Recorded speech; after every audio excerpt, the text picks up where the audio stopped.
What's up, Zeno? Catfnet, how you doing, buddy? Welcome, welcome.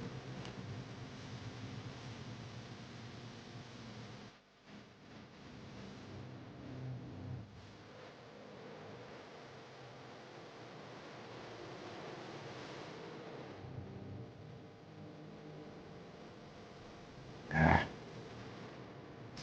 This, no way.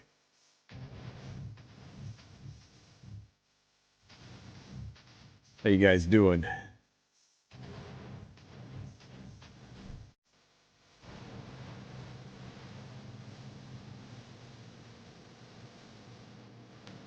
What else needs done? What else needs done? I gotta do Guild Wars.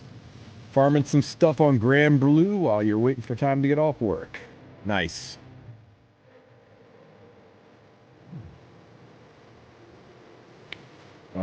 Absolutely murdering this guild, so let's just find a dead tower to dump our attacks into.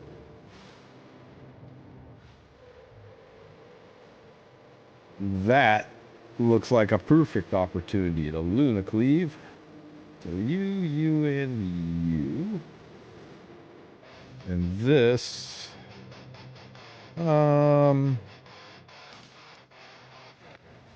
Just finished Guild Wars. I can't stop laughing after this match. Just ran him over with Schneal, huh?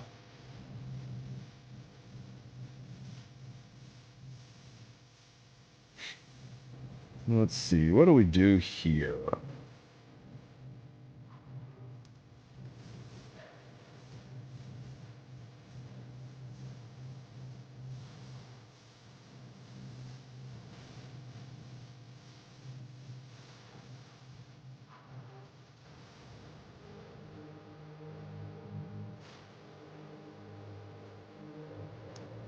That'll take a good chunk of the health away.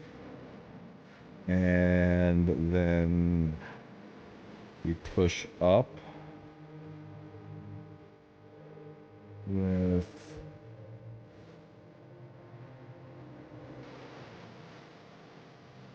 this be enough, and then we can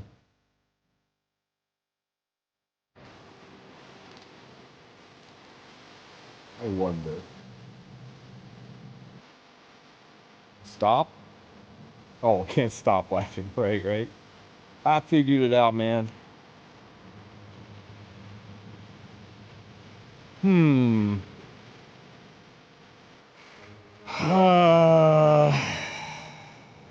She'll still get ahead. Push back.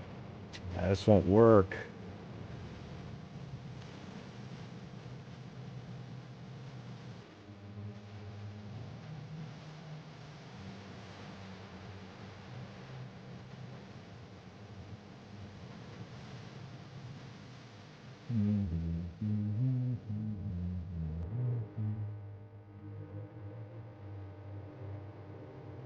Screw it. Let's just control it. Let's just run it over.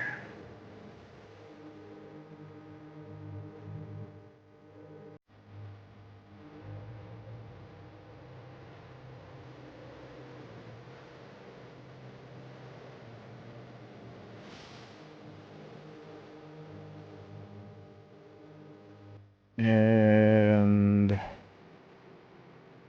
how about a little rat for some extra injury? Yeah. Amiki in the back, Senya in the front. Boring.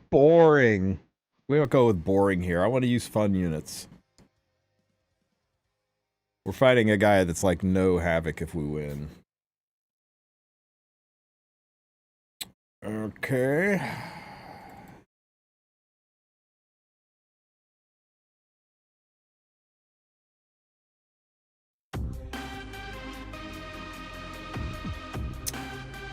Let's see. Let's start with a hit here. Wow, 20 people, where? Oh, you mean on stream? We just started. Hope you have a Merry Christmas. Hey, I hope you do too, buddy.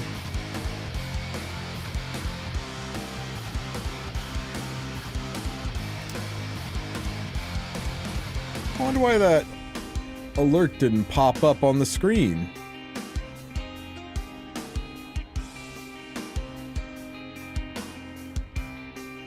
Huh.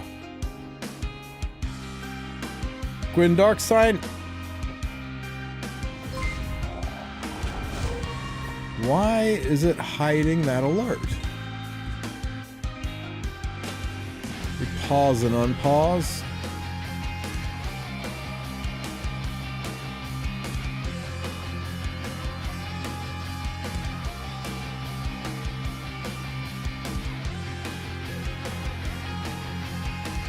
Well, buddy, thank you for the sub. I'm not sure why it didn't play the notification. That's very weird.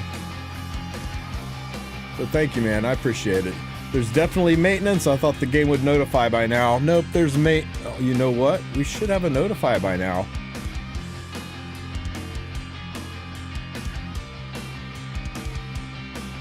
Huh. Let's see if it notifies at the end of this fight. Also, very, very slow C-Poly. Yeah, 1 hour before is 2 minutes ago. Pow pow. Pow.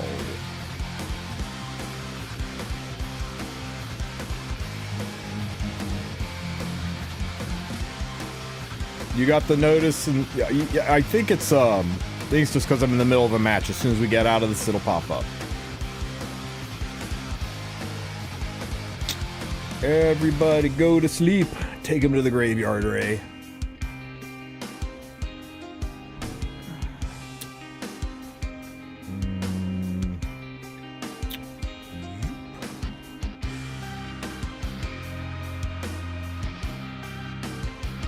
You're already provoked, so let's provoke you more. And smack. And you know what? I don't want to get stripped, so you go to sleep. Power. And you get hit here.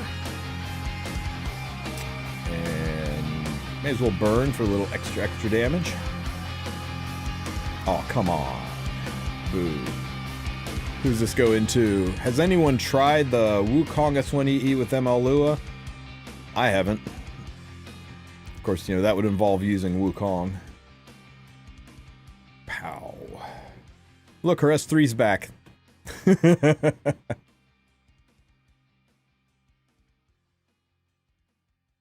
Hey, let me know if the music's too loud or anything. Actually, I need to get the music to show on screen. Why is all my settings... Why are all my settings jacked up? Whoa, that's loud. It's loud for me. There we go. If you read something that says you can get those packs you purchased something, but bans have... Yeah, I should put a note up about that. Hang on 1 second here.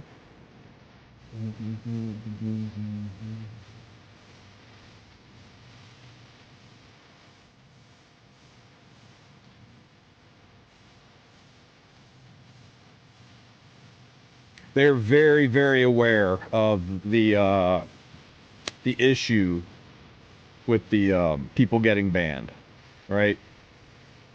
And they are working on it.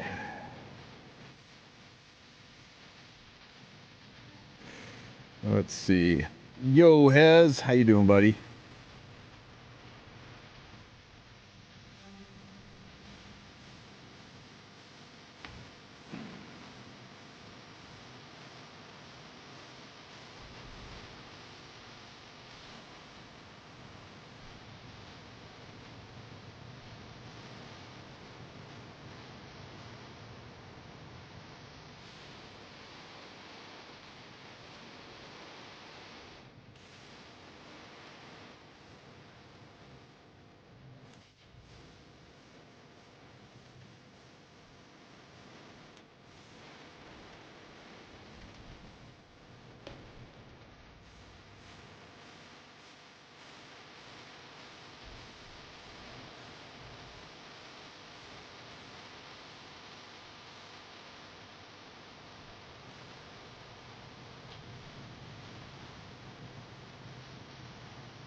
No.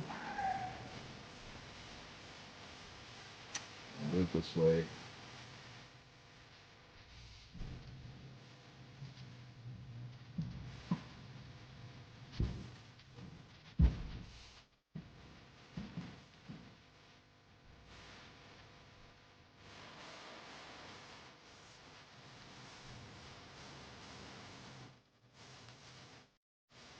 I don't know why I can't pin my own comments unless I go into my own damn Twitch stream.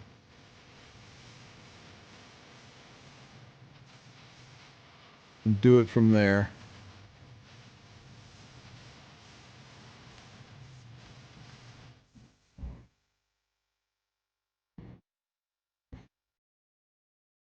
Alrighty. That should be pinned now. So yeah, they are very, very aware of the ban situation, and they're working on a solution on it. It was not intentional. I would still recommend that you maybe don't make purchases until they post a little something saying, yeah, the site bugged out and people kind of got screwed. But the bans aren't going to be permanent, right? You don't have to worry about your account being gone or starting from scratch. I know it sucks not being able to log in right now, but give them some time. They're working on fixing it. A lot of people, a lot of high-end people in the game, a lot of people got taken out by that, and there were, you know, especially with them getting ready to do a sale on the on using the store to make purchases. It's definitely top freaking priority to make sure that they don't ban people. Timing on it's just freaking god awful, right? Morale being so low and everything, brutal. Do I think Hua Young will be able to one-shot Dragon Bride Senya? On a soul burn, yes, if she's built well enough, easily. It just depends on the quality of the Senya and the quality of the Hua Young, but if you want to see what kind of damage she can do, I don't know if she's in the damage calculator yet. Let me just check.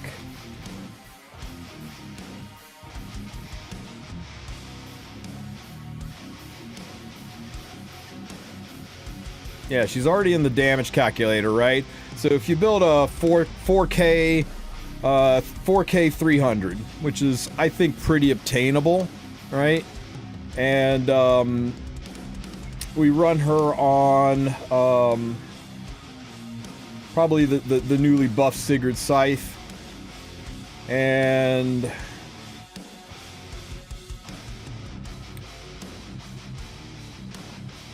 Senya's typically have, what, about 1600 defense?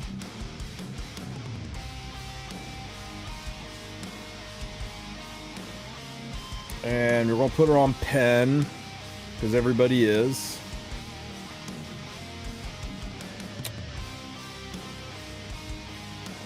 No pen resistance, can't transfer, no debuffs.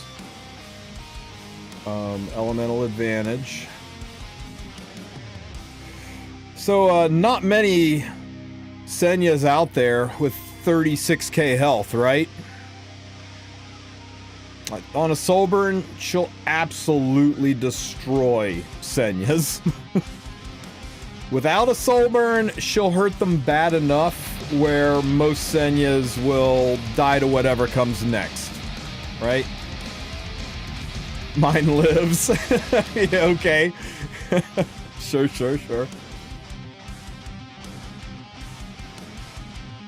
Mine lives.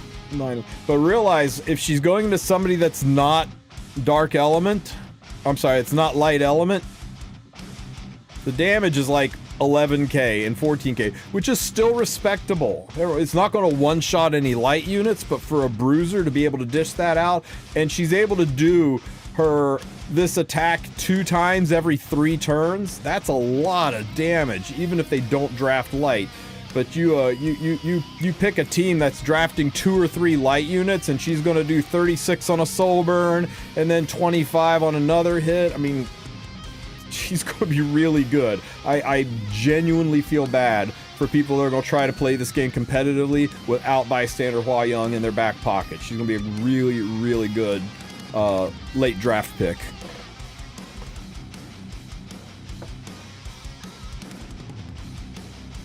I got hit with it. They gave me 7 days to repurchase equivalent amount of Sky Stones, the amount of my spend. I'll probably just going to allow the ban. I mean, if it took all the wind out of your sails, there's nothing I can say about that. It's kind of ridiculous that this even happened, and I'm not going to white knight Smilegate on this. This is not a it's not a good thing, and I hope they fix it. And why are we at 29 members? Who the frick left the guild and didn't say anything?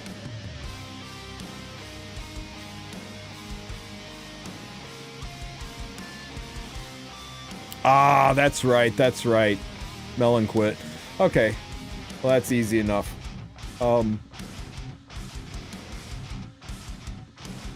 We already got somebody lined up to replace them. Can we confirm this has been the worst E7 year? It is not.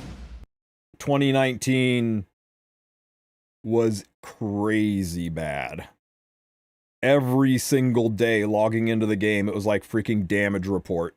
It was awful. But the game was still new enough. It was kind of honeymoon period for many of us, so even though it was a dumpster fire, we all kind of stuck with it. This has been the lowest morale year, I think. But man, 2019 was freaking insane. Fix my Hua Young? I mean, I gotta fix my Hua Young. What's this? Okay, Red. You win. Remember, she's designed to take out Ilanov's and Ruel's more than Senya's, but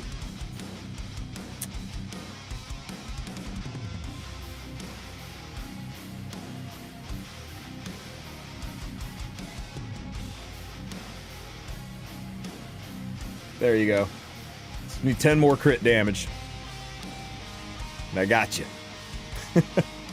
Why was 2019 crazy bad? Man, that's a story. Maybe I'll wait till Sue gets here to talk about it, because he did a big ass video about it not too long ago. But the cliff notes of it are the game was incredibly pay to win. It was almost impossible to get units you wanted. Let me paint a couple of pictures for you. There's no pity anywhere. There's no mystic summons. The only way to get ML5s is to use galaxy pulls, and if you didn't have the new ML5s, you didn't get to play the game, like, at all. Like, it was impossible to win in Arena at all. And, you know, we talk about that like it's really a thing in modern day Epic 7, like you can't play if you don't have XYZ units, but you still kind of can. There you couldn't. And each unit that came out was significantly more broken than the last, and there was no real way to get it other than spending hundreds and hundreds and hundreds of dollars doing galaxy pulls. Couple onto that the gear RNG, I mean, you think it's bad now, right? But when you roll these boots, right, you know they're going to end at 45 speed, right? Except back then you didn't. There was RNG for how much speed you got on the main stat when you rolled it. Purple boots could not be above 40. I'm sorry, purple boots could not be above 35. They had to be red boots to get to 40. There was no 90 gear back then. They kept nerfing left and right, and it really was upsetting the player base. And it got bad enough where Korea demanded Smilegate have a convention where they could meet face to face and talk with the developers of the game about it. And it was so bad, it made like anything that happened with trucks look tame by relation. There are still videos of that conference deep on YouTube if you want to dig back to it. And it was bad. It was less of a discussion on how to make the game better and more of demands and insults and yelling at the developers until they were ugly crying on camera. They were so upset and sad about the way they were being talked to and how bad the game was. One guy actually said, and it became a meme, he actually talked about how Korea was only 15% of the income, and whether true or not, Korea didn't like being called ironically 15%, didn't like being called 15% less, you know, that everybody else was 85% more important than they were. They demanded that guy be named, shamed, identified, and brought out so they could put a face to him. Oh my god, it was so bad. And Smilegate went through it. They gave everybody who had the ML5 units ML5 selectors so they could choose any ML5 in the game. They nerfed the hell out of those units. Sage Balances on, Silverblade Aramintha, all that stuff. They reversed the proposed kit that was coming out for APOC Ravi, which was crazier than anything we've seen in a modern era. They instituted a pity system.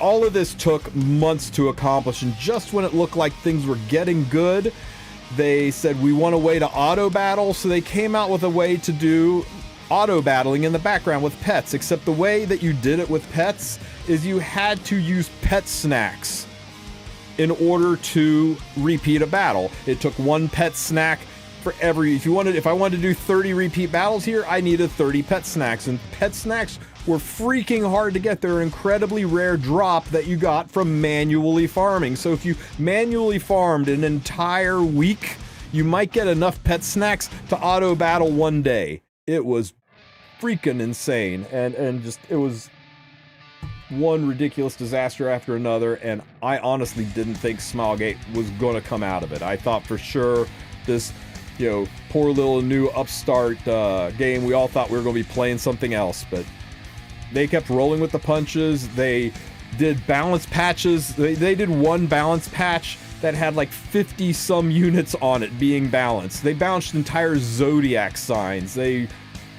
Every single patch was an insane amount of stuff, an insane amount of changes, an insane amount of effort, and they bootstrapped it up and saved the game.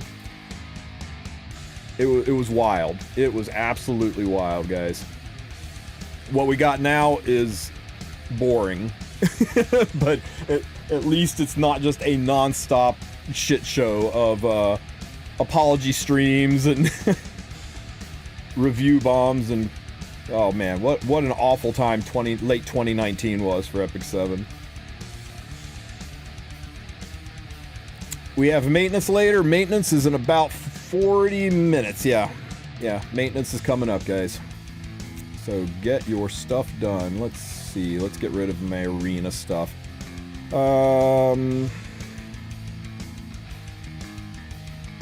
Okay. This looks submissive and cleavable. Let's use this.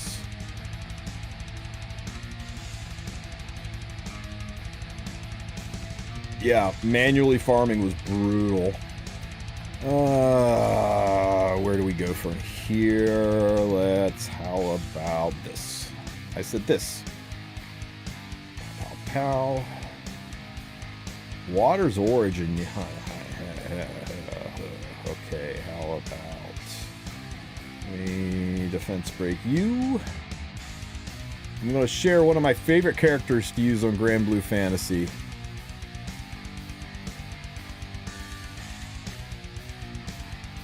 That's safe to open up in chat.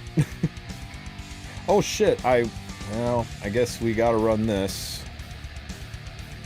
I think this is objectively the worst year. Ah, cool. The 6 years That's of a good looking experience piece. SG had. They underperformed horribly. Remember, only one collab. Limited Tamarine cancelled. Power creep through the roof. That made even more people quit. All seasonal events were bad, including Applin only having a...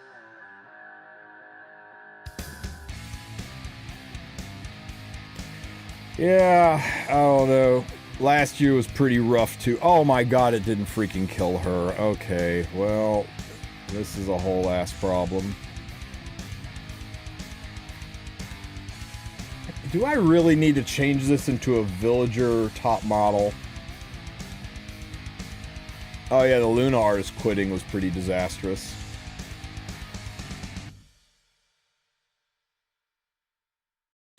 I need to make a villager top model, and I hate it. I don't want to do this.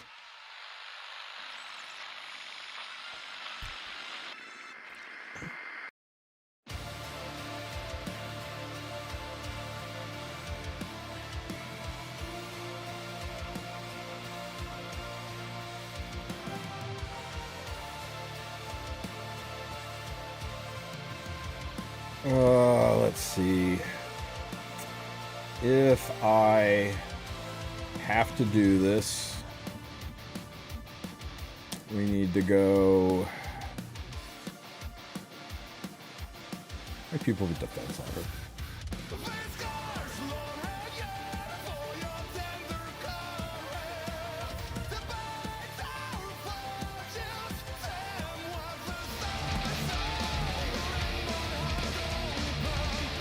Hey, I win. Thank you much for the sub. Appreciate it, buddy. Sup, party people. I am correct to say you are rolling for the new ML. Oh, yeah. Yeah, she will be mine. Can't believe I did that to my freaking top model.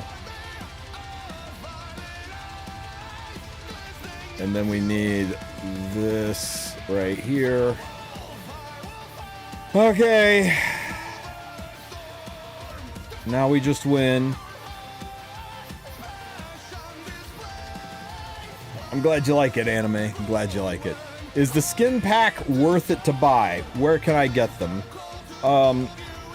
It's cosmetics. There's no advantage to the game whatsoever. So yeah, it's absolutely worthless in the sense of game progression, but if you like the skins, then and they bring you pleasure, I am all about spending money that you have on pleasure, on things you like doing. That's like the entire purpose of money. Once you get past survival and prepping from the future, what's left over should be for pleasure. So if you like the skins, definitely get it. Let's hit you. Pow, pow, pop. And then we do this. This should push past Water's Origin because of Umbral. Well, she's out for 3 weeks, Kefnet. I'm sure you can do it.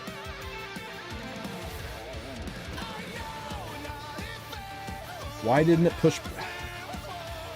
That was a lot of CR boost. How did that not push past Umbral?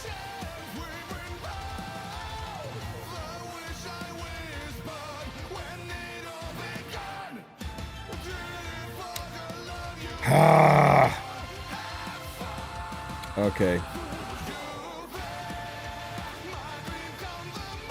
Now we'll do this. Playing with my head up my ass today, guys.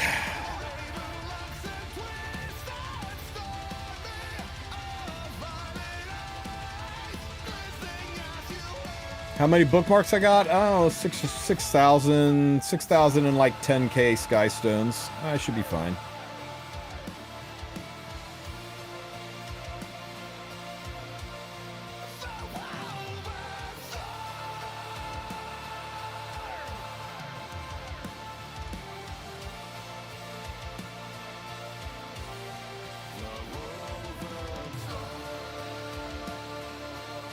I mean, it's Hua Young, right? She's gonna want to come. She's going to want to be on my team. How could she not?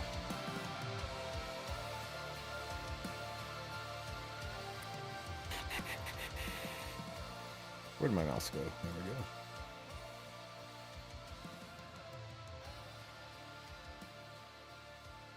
we go. She's gonna bring someone back to life, and I don't want it. Just don't bring back frickin' Harsetti.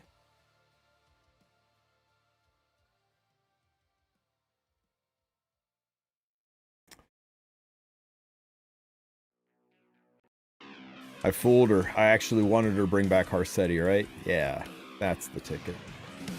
How far back is Harsetti? Where is she? She's right there. How about no? How about you get pushed to the back of the line? You got 500 mystics. That's all you need, man. That's all you need.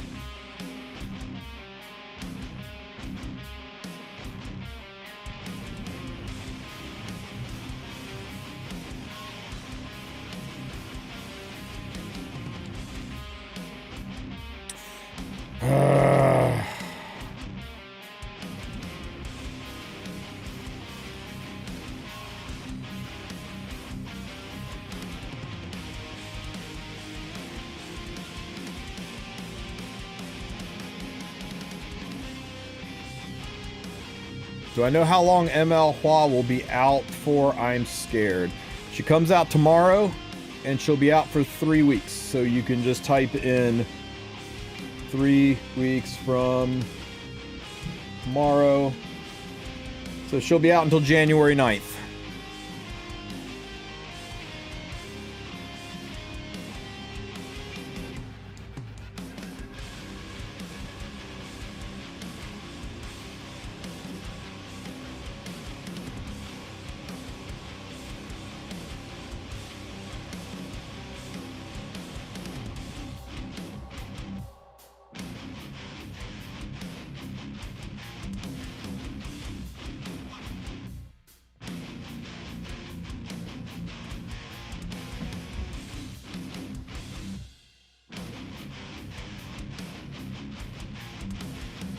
She is so annoying for now. She'll stop being annoying here very soon.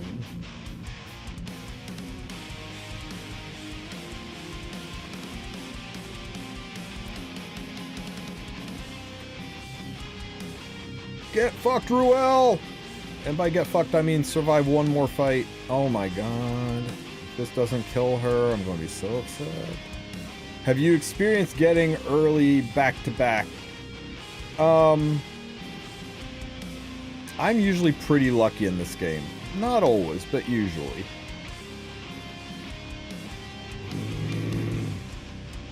It's okay. It's a lifesteal plan. We should be fine.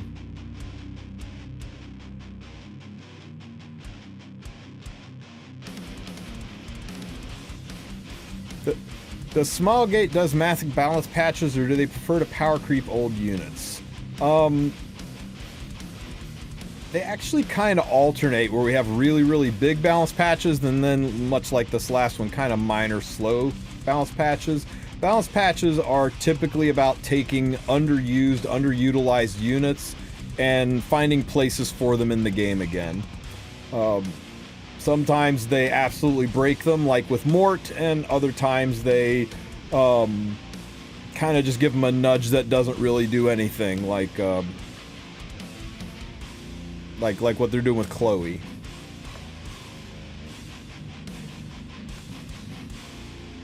Yeah, Blood Moon Haste was a little bit far, right? I hated every second of this fight, and it was really stupid. And it's my own fault because I played it really, really badly. That should have been over super, super fast.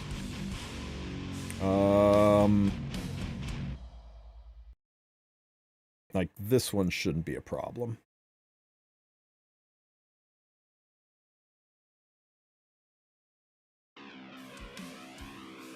Okay. Where do we start? Let's start here. And let's go ahead and put a little something into her in case she's a giga tanky one. What teams did people try with Senya? Mostly she seems to be an arena unit. We do this. Burn.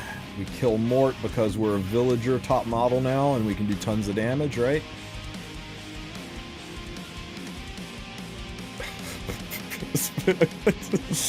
That's what I get for building a damaged top model with gear that was just laying around not on units. That's okay. Surely Mort's not on Holy Sack, right?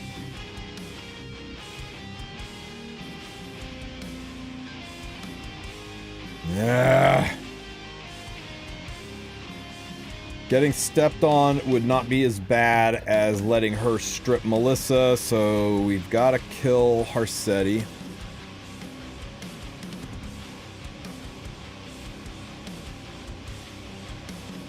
Ouch, poor Zio.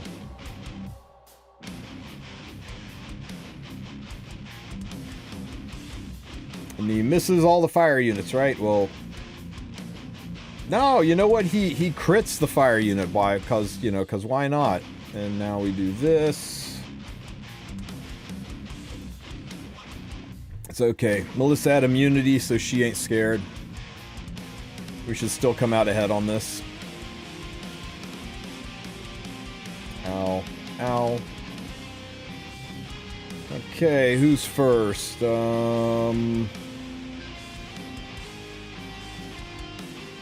kill Mort. That maintains the immortality. That makes him go into her and do nothing. We do this to zero him out, proc his immortality. That makes him all angry. He continues to hit Melissa, who is immortal, because Melissa's freaking amazing, guys. What an underrated unit.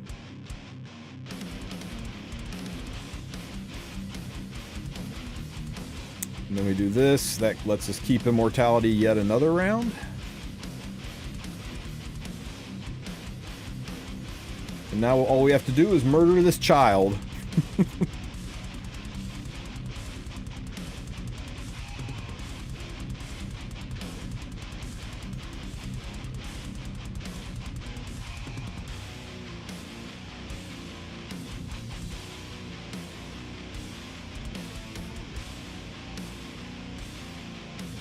I see people use Harsetti, Mort, Politis, and Young Senya.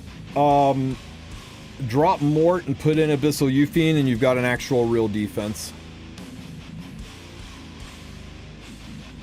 Why does the bot keep hitting Melissa? Because she's got 0 HP and the bot will always target the person it thinks it can kill the easiest and it doesn't notice the immortality. So it always goes into the lowest HP unit. The only time it'll dodge the lowest HP units when it's got one of those golden vulnerability shields on it.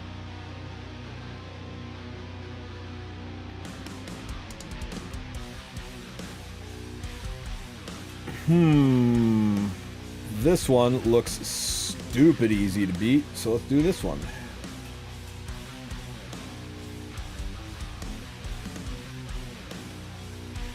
How much time we got left? About 30 minutes? Let me see. Let's, oh, look, it's a fast Harsetti. Oh, shit.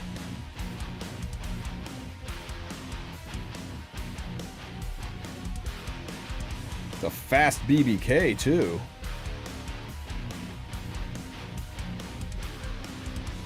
Thank goodness for that stun, but BBK's still gonna go. I think we just lost. Yikers. Is 280 speed good for top model Lulica? You could work with that, especially if you're running with Veronica.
I want to see if I can do this.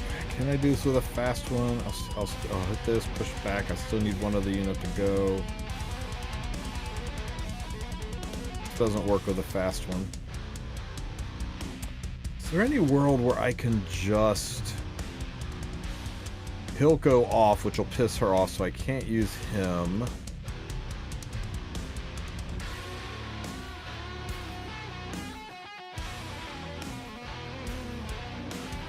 Pulled ML Luna, my first ML5. Lucky?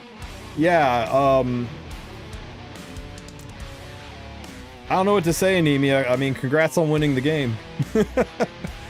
Do we get any overpowered units with this patch? I forgot. No. Combined with her EE, Archdemon Mercedes actually looks potentially really good.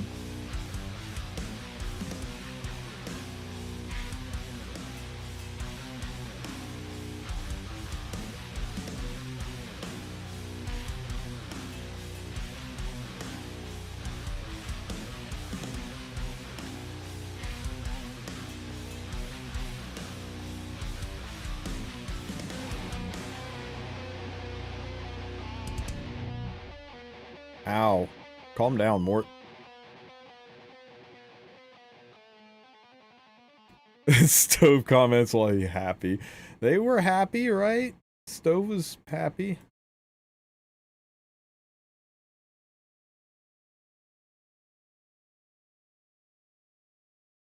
She's more of a RTA Guild War unit. You're not going to use her in Arena very often.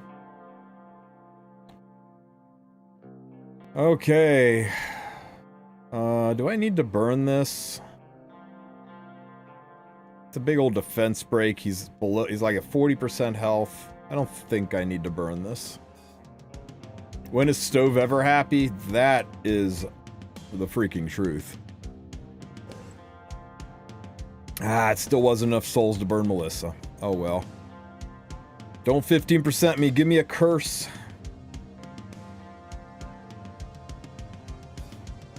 Oh shit, who cares about curse? Just 20% killer. The reason my Melissa hit is she's on Symbol of Unity, so she has a 20% chance to hit. Oh my god, she has 366 health left. That's actually really bad. Do I still do the Stove 30-day login? I did it today. Let's just kill with this so we don't waste any focus on Flan. I think I've missed, like, most of them, but I've gotten a few.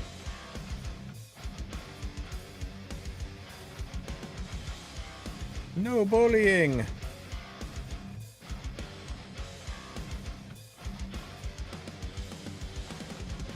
And now let's proceed to bully her. Pow, pow. Pow. Pow, pow. Are the flakes good for anything? You can use the flakes to, let's see, did I get the thing today? I think I got the thing today. Yeah, I got the flakes. If you scroll down, you can use the flakes down here. I've got 30,000 of them. You get the ones you collected. The 660 right here are literally from posting on Stove. I think every comment you make on Stove is 30 flakes. And you can change them in down here. You can get some penguins, some charms, pet tickets. Or you can save them and you can use them as, you know, purchase coupons against games and art books and other stuff that they're going to run in the store on Stove. And you can also use them for things that are in other games that they've got up. So it's up to you. I'm saving mine for now in case something comes along that looks amazing. Speaking of amazing, Kev Strife, thank you for the raid, buddy. 69 viewers. Nice. I appreciate you, man. Welcome to the stream, buddy. Welcome, welcome.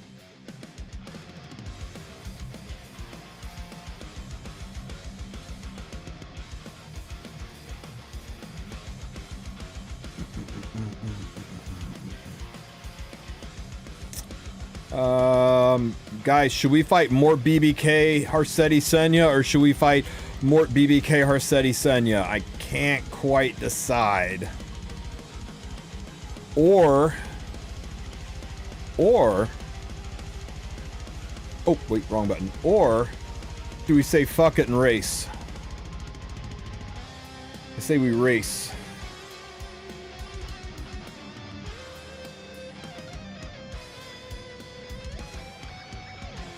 Are you on the right artifact? You need to be on the right artifact. You are not.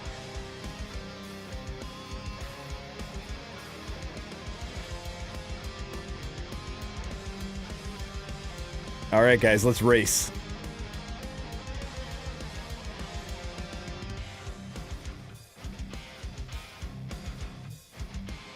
Remember to do daily 30 flake pulls?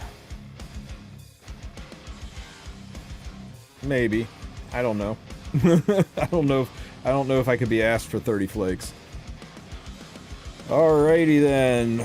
Burn. Strip.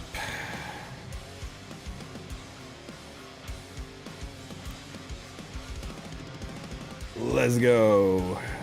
And this to push up.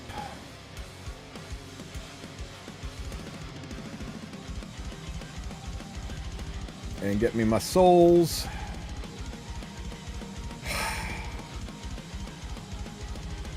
I'm one soul short. One soul short. It's okay, Ludwig. Show them what a badass gamer you are. Drop that Rubik's Cube. Blammo! It's not good. It's not good. Yeah, that already needs to be 24 to play this game. No, the already doesn't need to be 24. I just needed to... It's okay. It's okay. Surely this is fine. Because Tywin never misses, right? But Tywin always misses. Shit. This could be a problem.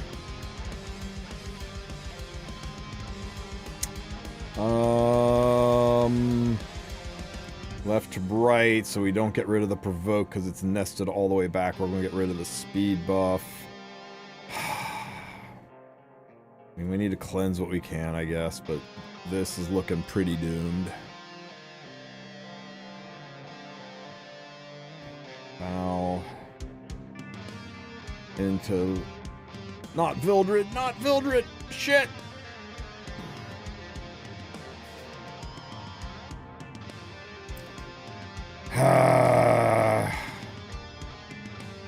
Me and my not quite 24 artifact.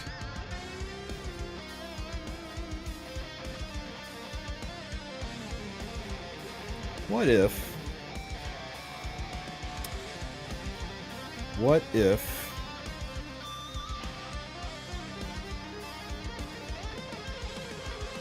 Anybody remember how close it was?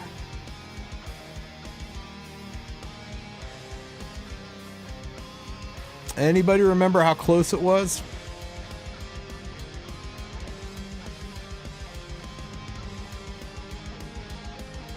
Need to clear the shop. What's this? That's a bad link. Oh, here's the good link.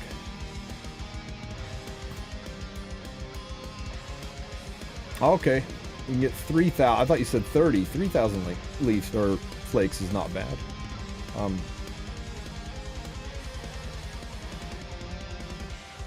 Oh, 30 daily pulls.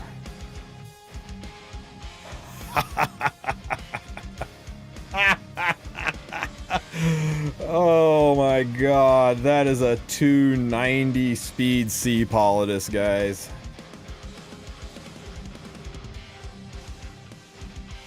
Now this is a team right here.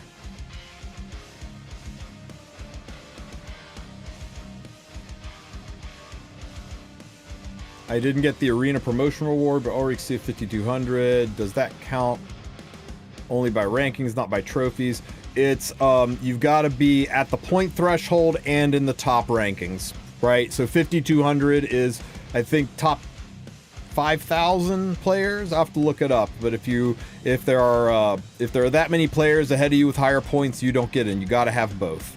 Don't push for rank this season, guys. Just sit in Champ 6 and be happy with it, because this is a very, very bad arena season. Smilegate should be ashamed of themselves for putting this season together. It's not a good time to climb. They've basically set it up so that only 18 people really get to play the game, and I don't like that.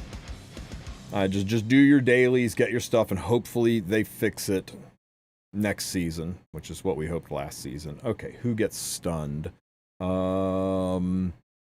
You might be on Arius, so let's hurt you really bad. And then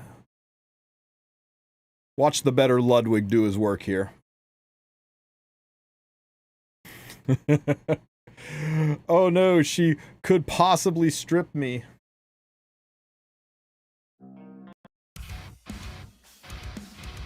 Oh, she actually did strip me, but that's okay.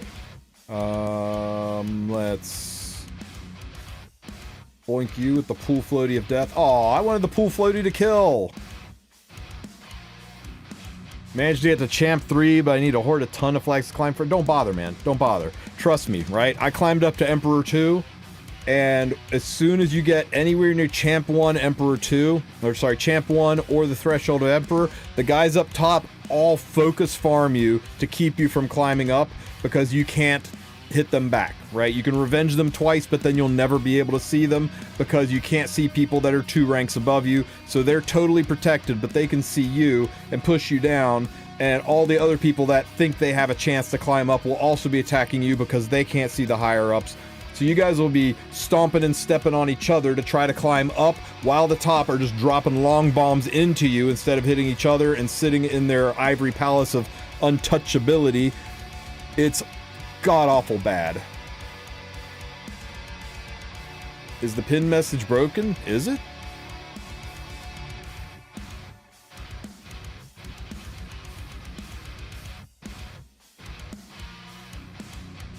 Is anybody else having issues with the pin message? It seems to be working on my end. Yeah, save your flags for when they fix the system, guys. It's awful.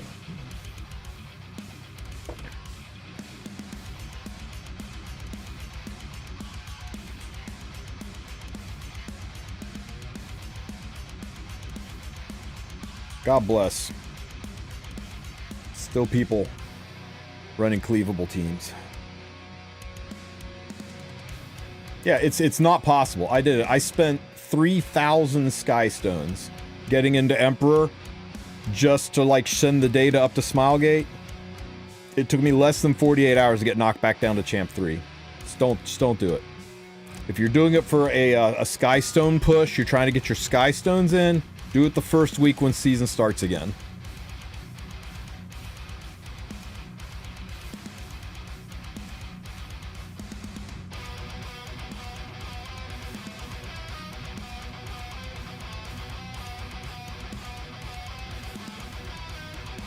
Okay, let me redo it then. 1 second.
Where was I? Oh yeah.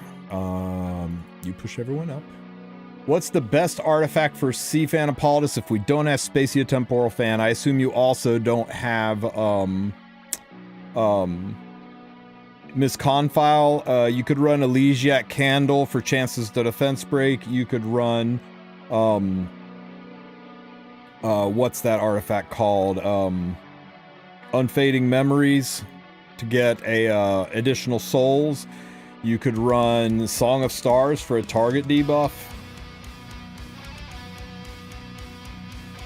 You could run Sachet Ethanes, and when people die, the fact that she's wearing that artifact CR pushes your entire team, which would be incredibly toxic if you're running any kind of an aggressive team. Rangers have a lot of really good artifacts. It's just people don't explore them very much. I would probably lean towards Sachets or what do you call it?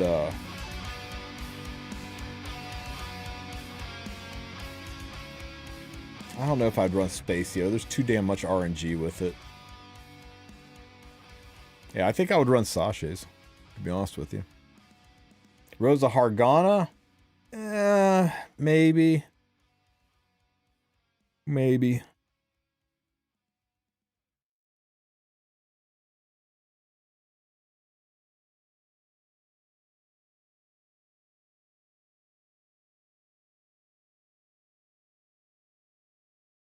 Okay, you guys are going to have to show me how to do that.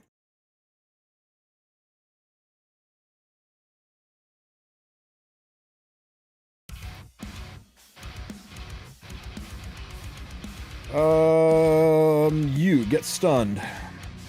Or how about just permanently stunned? Because you're dead. Well, what the hell, money man?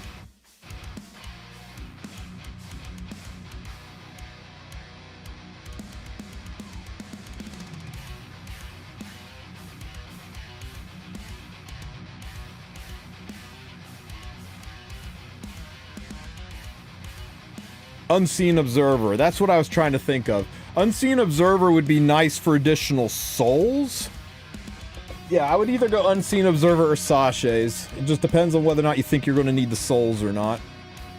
Dang, we're running out of time. We gotta do some quick ones. Here's some poor bastard that hasn't figured out that you can't run just Harsetti or you are food.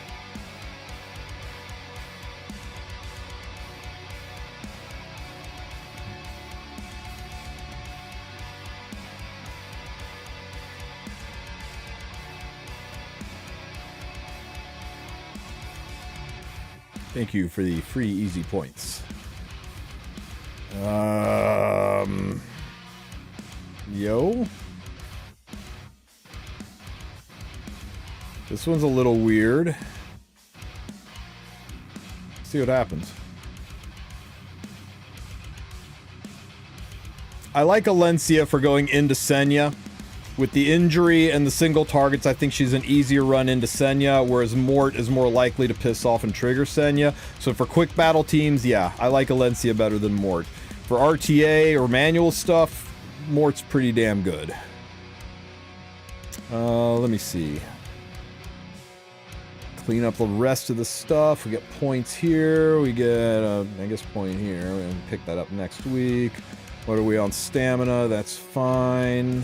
Do this. Can go in here, collect sanctuary stuff.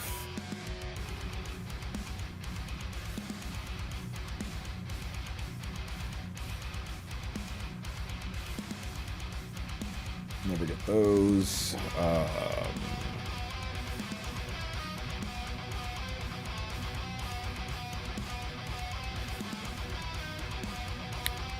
No, we'll go ahead and check on Scam Hoochie too. We got time to do that, right? 5 minutes. Battle Labyrinth. Let's buy the. Oh wait, don't buy this yet. We gotta Scam Hoochie first. Wrong Labyrinth here. Here. God damn it. I need to fix my inventory when Free on Equip starts up.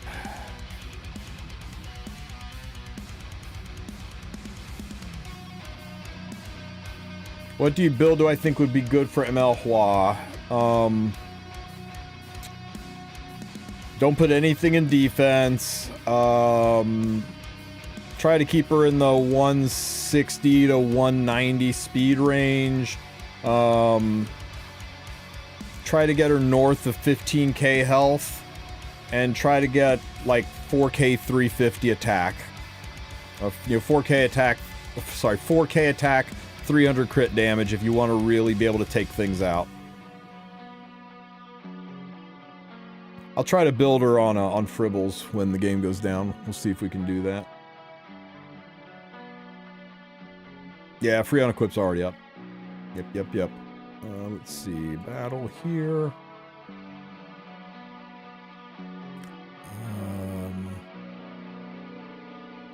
Buy a Bug Charm. Do that later. Like ML Bologna, but with crit and less defense.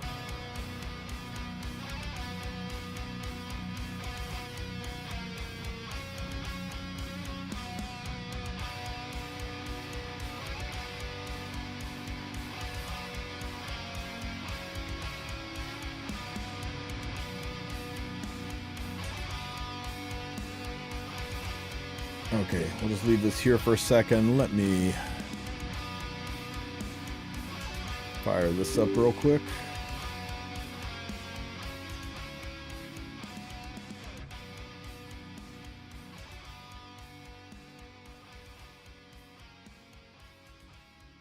Young.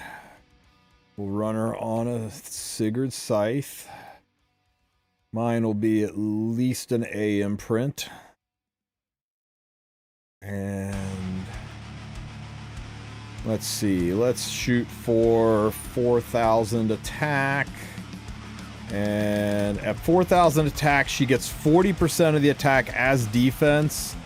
So 4,000 attack, she's going to get basically a 1,600 defense bump. And I'm going to want her at least 15k health.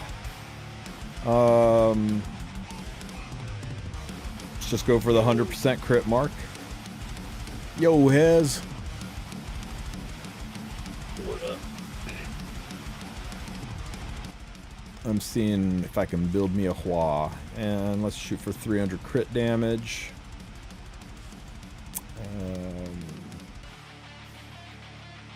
Pen and Destro, crit damage, neck, attacker HP ring, attacker speed boots. Yoink, yoink. Not attack boots ever. Not attack boots ever? I got some attack boots that have got like 21 speed on them. You're still losing 30% of the gear score your main shot should have. Alrighty then.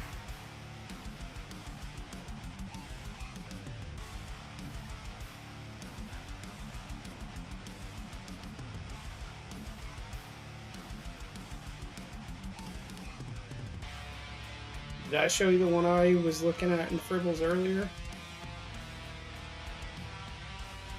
Great mother. Holy mother of God. It doesn't take gear off anybody.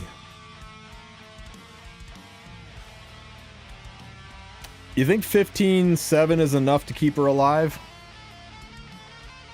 I think you want to be over 16, but you can probably get by with that most of the time. Let's try it. Let's filter. Ooh, 17. Oh, god damn.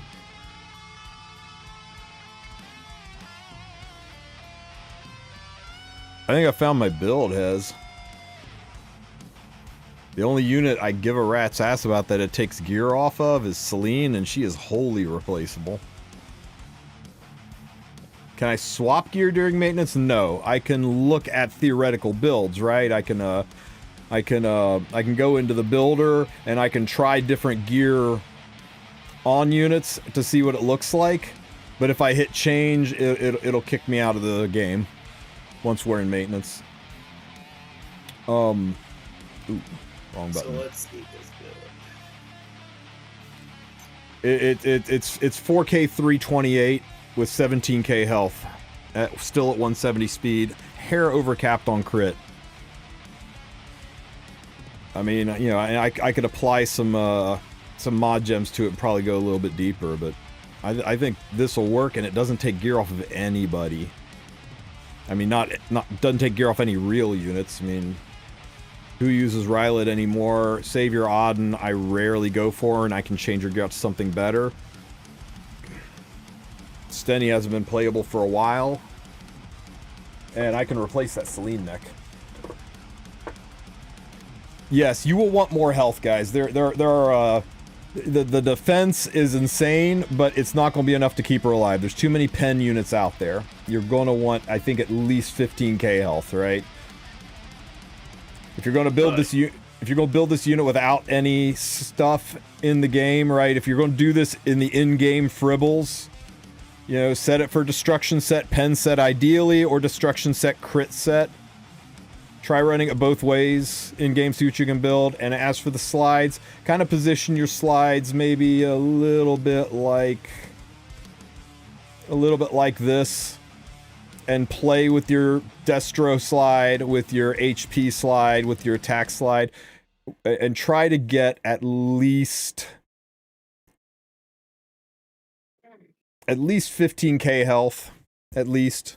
More would be better, but try to get at least 15.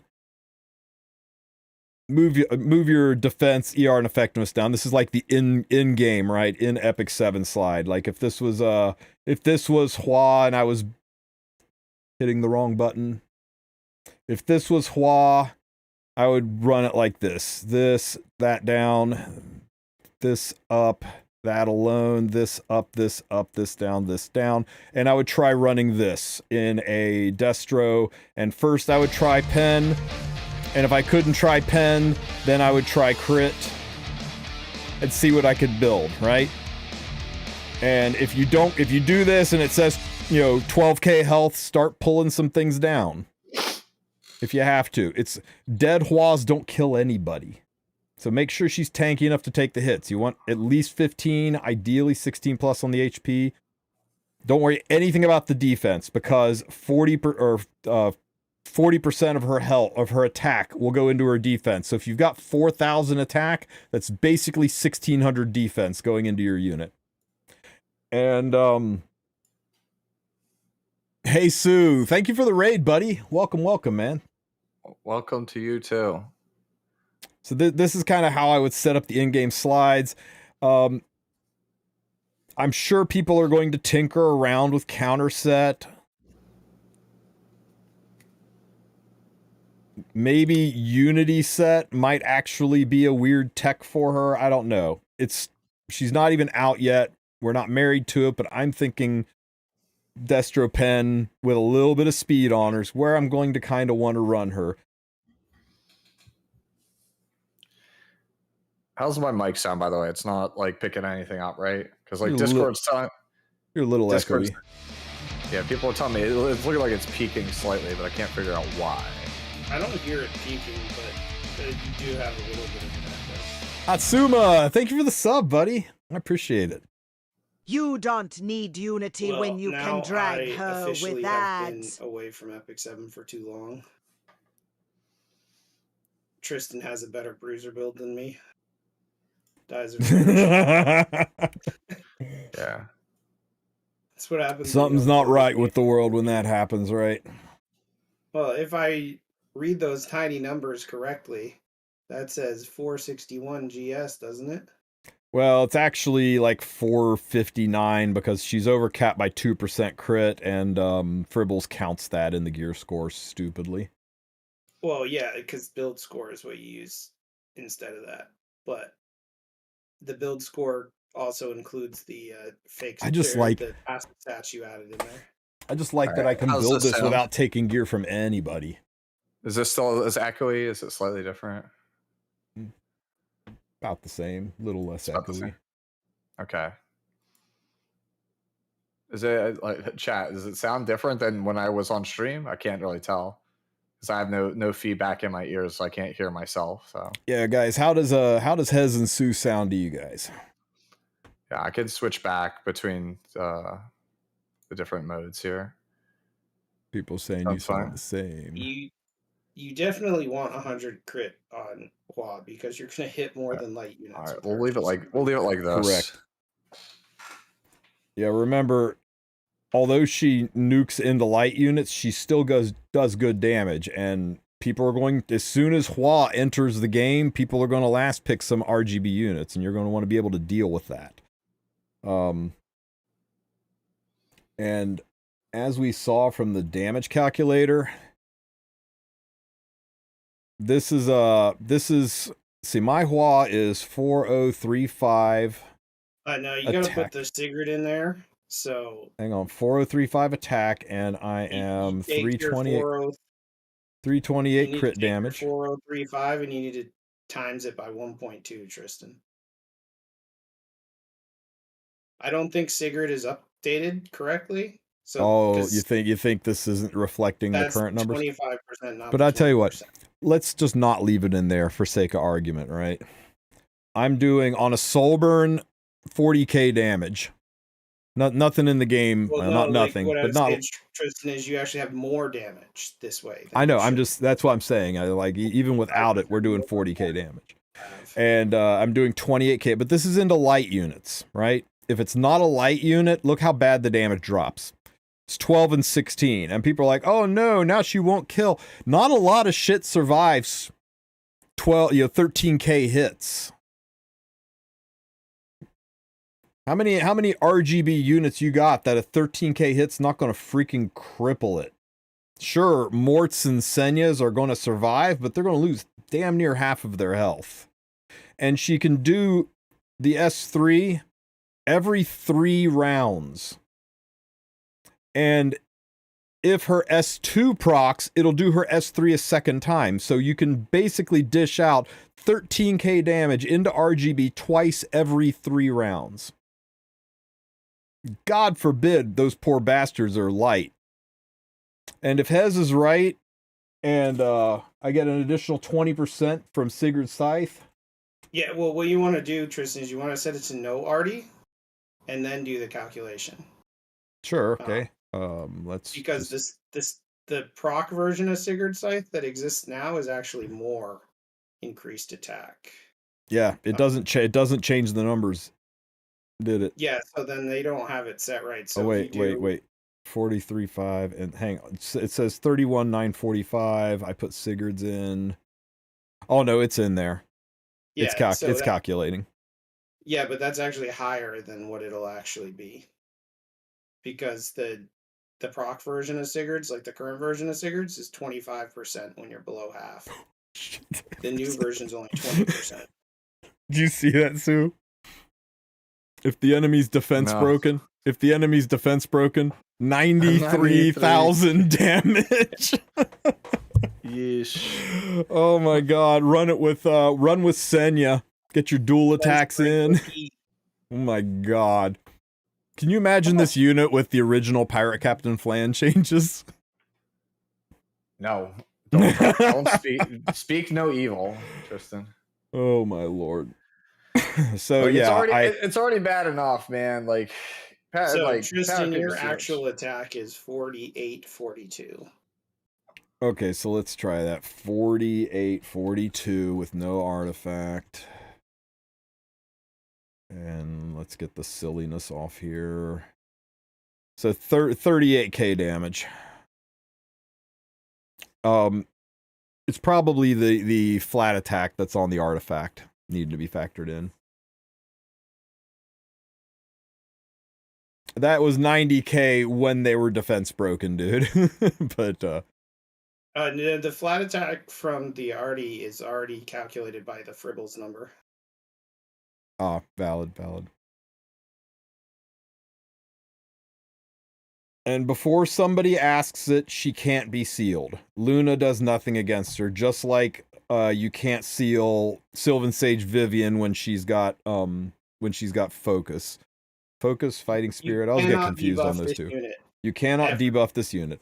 There's only one thing that debuffs this unit, and that's fight mechanics, because fight mechanics apply before passives load in. So by fight mechanics, I mean if you take Hua into, say, the light expedition, she will have the permanent seal that goes on all the units for light expeditions, right? PvE things that apply fight mechanic debuffs to units, those will be in place. She's not going to be immune to those, because the first thing it loads is those, then the order of operations is units load and their passives are applied. You can't bypass that. Now, debuffed is debuffed. Debuffed is a little red symbol above your head, right? Being pushed back is not a debuff. Having your skills reset is not a debuff. If you take Knockwall into her and you soul burn the S3, you're not going to get the Knockwall debuffs, but you are going to get the Knockwall reset. If you S2 her, you're not going to do anything. But if you S1, Knockwall's got a minor pushback on her S1, right? I don't think I've ever S1 with Knockwall. Yes. So it's the same as AOL. Yeah. Okay, so let's say if the unit silences, they get pushed back. Oh, but she won't be silenced, so you can't push back. Yeah, it's like AOL. You can CR manipulator, right? If you drop Zio's S3 into her, you'll shove her ass backwards, but you won't silence her. You also can cooldown reset her. So, Professor Loki, she doesn't need soul burn to kill most of the things she needs to kill. if you have good gear. If you have shit gear, then you're gonna need Soulburn to kill anything. But if you have good gear, yep. She'll kill a 2020 Ruel, no problem, with good gear. And Dirtly, the answer to that question is yes, but no. Okay, the light expedition boss does seal you, but another mechanic of the boss is you can only buff yourself, and she does nothing to give herself buffs logically, and you can't put her on Benny Mars Tachi because Benny Mars Tachi will see the seal buff, and Tachi doesn't proc when you've got a debuff. It's why you can't use Tachi in Light Expo. So yeah, theoretically though, if you took her into Ancient Inheritance, where the enemies seal, do an AoE seal, you could probably attack buff her, just like in Ancient Inheritance. Units like Green Senya can suddenly crit. So yeah, theoretically that is possible, but I mean, there's no real applications for that. Yo, Valky, thanks for the raid, buddy. Everybody pull up a chair. Come on in. Make yourself comfortable. What about those 30k HP Light Knights that are also a problem? They die horribly, Loki. You seen this 38,000 damage number? This is my Hua Young. If I can build this, you can build this. Dude, if I don't soul burn, it's 27k damage. Those Light Knights are hanging on by a freaking thread. Has former, god tier bruiser builder is out here telling you he can't even build what you got, and you're like, if I could build it, you could build it. What do you mean? I've seen Loki's gear. His gear is pretty fire, actually. Oh, okay. And it's not like my gear. My gear is terrible, bro.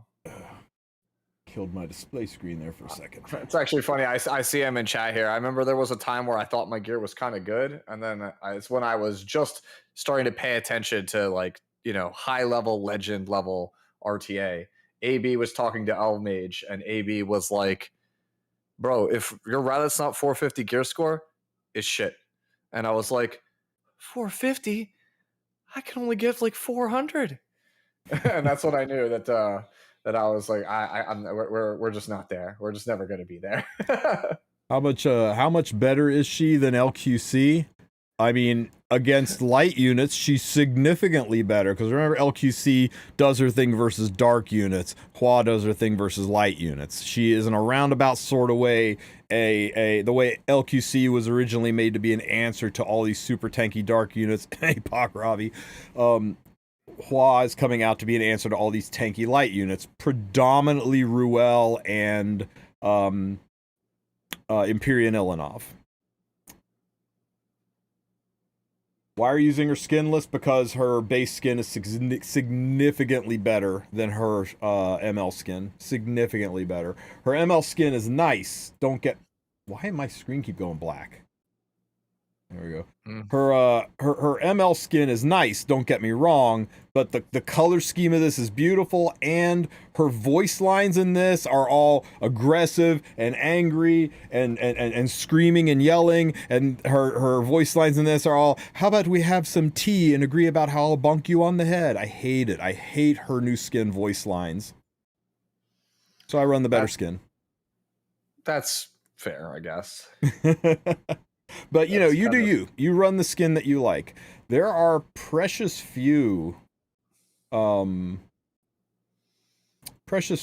skins that I like. I really, really like Lionheart Sormia's. And I don't think I have to explain why. the fact that we're having this conversation, by the way, I think highlights somewhat of a problem with, I think, how people perceive game balance. We are literally arguing, character doesn't instantly kill the tankiest character of all time in one hit. It's not that good. Well, what more do you guys want? Do you really want a unit that can use this skill twice every 3 rounds to one-shot anything in the game? That is fucking crazy. Yeah, this is right up there with saying Lua's a bad unit, needs a buff. Look what you got. That's exactly it. If this character comes out tomorrow, and this character is not the second coming please, I implore you, just be fine with it. Like, we can't keep going down this road where an ML comes out, it's not the best character in the game, people flock to Stove, say that the character is trash, and then it gets buffed, and then it's just pain. People need to shut their damn mouths on Stove. Anybody who played World Arena this last season, like, Emperor and Legend is literally just filled with, Flan and the newest ML5s. That's the whole game. The whole game is just ML5s that came out this year in Flan, featuring a couple of characters that had already been overtuned or got exclusive equipments that made them bullshit. And it's like, is that the game you want? Because that's not the game I want. I'm being told there's a new quiz on Stove. You want to do it together, guys? Sure, why not? And if people ask for buffs on MLHua, I can tell you what'll happen. They'll just be like, okay, guys, she's actually allowed to get buffed. And then you'll be like, why does this thing one-shot everything on my team? Okay, I'll post the link to this in chat if you guys want to do it yourselves. So, Bystander Hua Young. Ox quiz event. OX? Ox. Ox? Ox. Operation X. It's hugs and kisses, dude. It's hugs and kisses. The champion of Nadalon's bikers. Did you get the lore on this, Sue, that she's a biker, but then Peyra, doing Peyra shit in any universe, fucks her legs up so that she can't ride her bike anymore? Yeah, her arms. Yeah, her arms don't work anymore. Yeah, so she can't ride a bike anymore. Or yeah, Peyra being Peyra. Yeah. Okay, so 2 leases to all heirs who leave a comment. Okay, it doesn't have to be the right answer as long as you type a comment. Oh, I get it. It's true or false. Oh, okay. Quiz number 1. Bystander Hua Young was the leader of Nadalon Academy, the largest gang in Nadala Prefecture. True or false? That's false. Nadalon Academy is the school. It's the school, not the gang.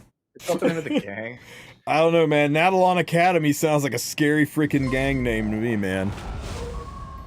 After Bystander Hua Young's retirement, retired at 23, right? It was Vice Leader Ken who took charge of the gang that was in disarray. True. You are correct. That's it? That's it? That's the whole quiz? Bro, that is literally, did you play chapter 1 and pay attention to the first, that's it. That's all it is. Did you pay attention? Dude, that's what it feels like. Naruhodo. It's like Peyra. It just feels like she just crosses the multiverse. Like she literally just walks up to Hua Young while she's sleeping and breaks her arms and then goes through like the Doctor Strange portal to the next multiverse. Okay, guys. That's literally Peyra. That's all you gotta do. Type in your username, your server, and XO. You can literally just copy everybody else and change your name in here, right? But it's an OX. No, it's XO. But it says it's an OX event. I'm kidding. God damn it, Sue. Do this, you'll get 2 leafs. They won't appear in your inbox until like until after Christmas, right? Yeah, here we go. On the 27th, you'll get your 2 leafs. But yeah, it's 160 free stamina. Take free things when they're given out. What was the other thing that I saw here? Oh, Tristen, I forgot to check. Was your Hua build on crit chance, Nick, or crit damage? I believe damage, but let me look. She is, damage neck. I don't have a lot of very good crit chance. I don't have necks. to feel bad anymore. Mine's on crit chance neck. Yeah. Crit chance necks are rough for me, man. Does Tristen actually have better bruiser gear than me? You weren't going to be able to sleep. You're like, there's no way. It can't be real. It can't be real. I guess that's what happened when you don't play for a year. Dude, I could drop her to 16k health and do 4k 350. And it takes from even fewer people. It doesn't even take Celine's neck. If you go 4K 350, you're killing pretty much anything. Anything. 16k instead of 17k health. I tell you what, let's save this build. And let's save this build. Oops. And I will try them both out. Yeah, because the speed is pretty much the same. The 4K 350 is cleaner, right? It's 100% crit chance. It's a little less defense because, you know, we're losing a little tiny bit off of attack. Well, your defense is actually higher than that. Yeah, well, yeah, but it's Because just a nudge higher. It's not a big tier difference on the damage, right? It's like another 800 MCD. I don't know, man. For 800 MCD, I think I stick with the tankier version. Yeah, I could almost get to where Tristen's at, but... Okay, what have we got here? Happy Holiday Tree Decorating Event. End of 2024 is just around the corner. We can't afford to miss out the decorating the Christmas tree. Heirs show off your unique style of decorating the tree with a personal touch. Heirs who participate will receive 3 leaves. And 10 heirs who complete it will get 10 greater equipment charms as a gift. What do you put on it? Do you just like, oh, these stickers? Oh, decals and stickers and stuff. What do they want you to do? Use it like put it in MS Please Paint? use the attached stickers to get creative with drawing methods of other trees. Yeah, I guess you just gotta put it in paint and go to town, right? I guess, yeah. Scroll down. I want to see what the submissions already look like. Let's go. Okay. No, nobody has actually posted. Attachment ×2? No, that can't be it. I want to see what I want to see these works of art. These are the stickers you can download for your tree. Oh, okay. But where do I go to look and see what people have already submitted? I want to see these. I want to see the skills of an artist.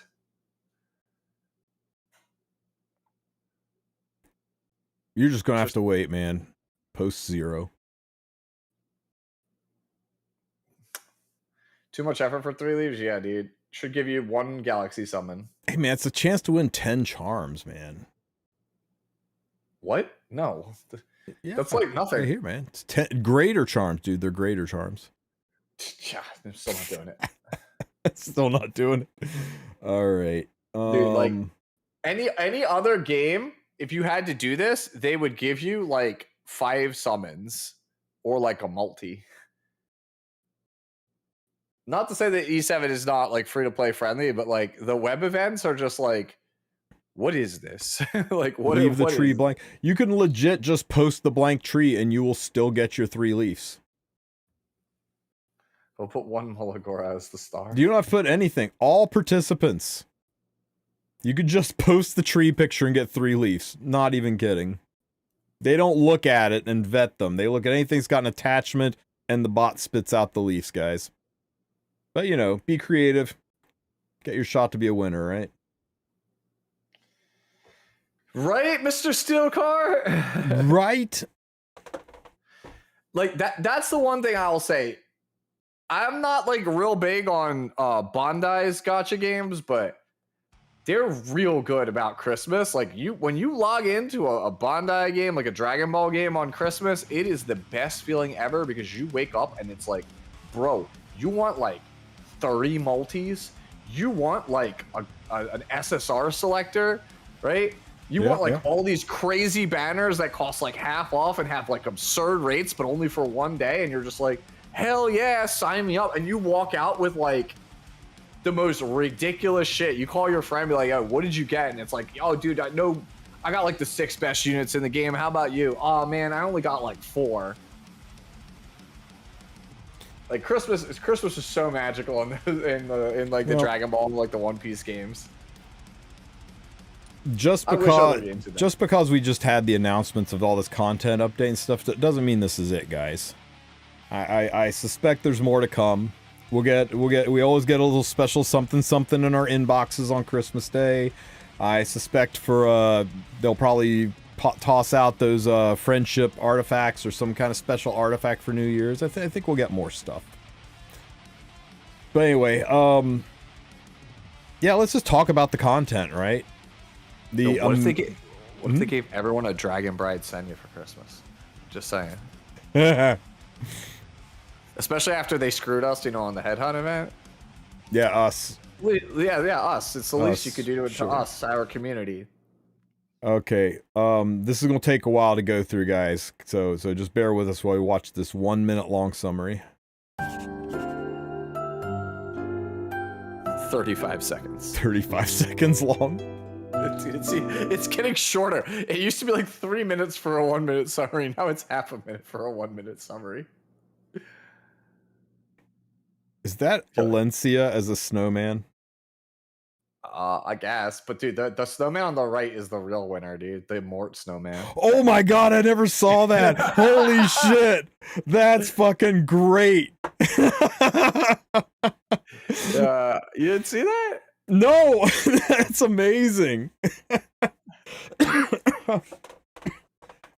Oh, god damn it. Okay, props. I really like that. If we talk about the 7 content, Whoa, this look at all these characters that are getting 30 seconds. Hang on a second, the witch is yapping. Short conversation. What will you do for the rest of the time to stretch the stream out for content? Hey, we're a master of stretching content, guys. Don't worry about it. So the balance patch adjustment is coming, right? Mm-hmm. Now that we have an EE for Archdemon Shadow, do you really think Yufine and Sinji are the winners of the balance patch anymore? I think that EE is going to make Archdemon crazy. I already thought Archdemon was going to be good after everything, but yeah, like I woke up, I saw that EE, and I was like, I'll ignore that. Like, I'll pretend that we didn't just give the most cracked out EE to this character. If people are like, she needed speed as a main stat, though, I'm like, no, she fucking didn't. Yeah, bro. If you gave Archdemon speed, people were already being like, well, what if I built her 240, but still have damage stats? That would basically make people go, what if I built her 300 with no stats just besides speed? Yeah, for those who missed it, and we'll get to it here in a little bit, Archdemon's getting a new exclusive equipment that allows her to dual attack with the highest attack unit on the team. So she's now going to seal, dual attack, and then maybe spam her extra attacks. So have tons of fun with that. You go run Archdemon Mercedes with Flan and just absolutely murder things. Yeah, you get that 100% seal chance now. Mm-hmm. Yep. You probably see the ADS is giving up some damage for effectiveness to land those seals. Probably like 100, 130 F on them. So I guess tomorrow we get to see if the Pirate Captain Flan buffs were impactful, because I think everybody, especially with the skin out, everybody's going to try to use her. And it does. To be fair, it makes her objectively better in the role she was already in, right? I don't know if it's going to be enough to really make her an aggro bridge unit or not, but I think it does make her objectively better. She's still hamstrung by basically being married to a limited artifact that needs to be plus 30. It makes her very inaccessible to a lot of people. I'm just not sure the buffs are really going to work on her. I actually think they're pretty good. I mean, you think they are? I don't know. I'm not so sure. Well, so I think the character is already viable right now. Like, I think the character's completely not viable right now, but okay, go on. I think that the character, like, I shit on the character pretty hard like 3 months ago, saying that she needed a lot of help. She was pretty shit. And then Sputnik showed me that there is a very oddly specific scenario where you can pick Pirate Captain Flan. And it's when you have second pick and you need something that is like a hard check to a draft that has no cleansers and is like mid speed. And I was like, in that spot, the character really shines. And every time I've drafted her in that spot, she wins the game. You mean like as a 4 or 5, Sue? No. When you have second pick, so like you're 3-4, you pick your Bam Protect, and then you pick Pirate Captain Flan in the 4 slot, and then it's like you didn't draft the cleanser, so like you have to basically double commit your 4/5 to cleanser to fight this character, or it's going to draw a ban, and then you obviously, or you just pick something that kills it before it takes a turn. Yeah. It's possible. It depends on the draft. Like that's might not be a real thing. Like the Harsetti might be in play. You don't know. Anytime you have to use the word "if" more than 3 times in a sentence, it becomes really difficult to play a unit. I'm not saying you're wrong, Sue. Both you are way better at RTA than I am, so I'm going to defer to you a lot. But I'm not seeing it. As soon as somebody slams Fapton, yeah, look, and they're not faster than you, you just pick LPK and they're dead. Yeah, like they have to ban the LPK. So what I'm getting at is that was already a usable scenario. Now with the changes, you will see her used as a bridge, because now anytime anyone attacks and the character that gets targeted doesn't have a buff, she CR pushes the team. So if you just Zeo S3 and it strips and silences, or you just target somebody that doesn't have a buff in general, that triggers Flan and CR pushes your team.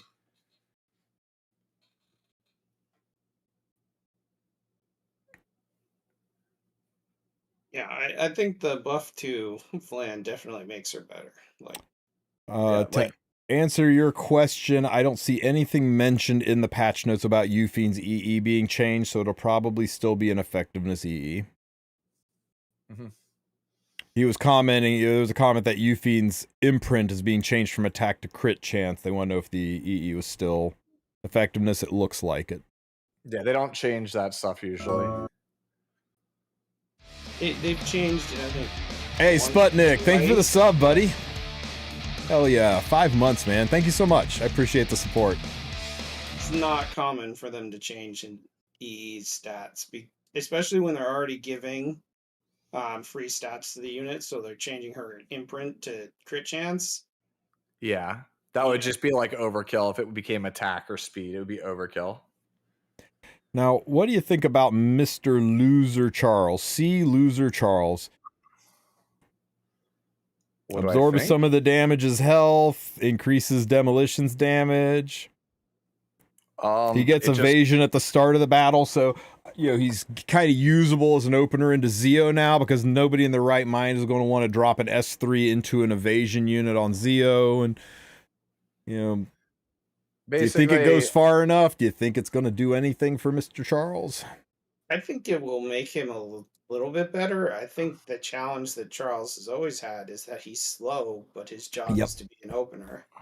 Here's what I legitimately thought when the EEs got announced. I'm shook that Charles didn't get a speed EE. I thought all of this stuff was in preparation to give him a speed EE and maybe something else to his kit, and it would throw him up into the pool of really good openers.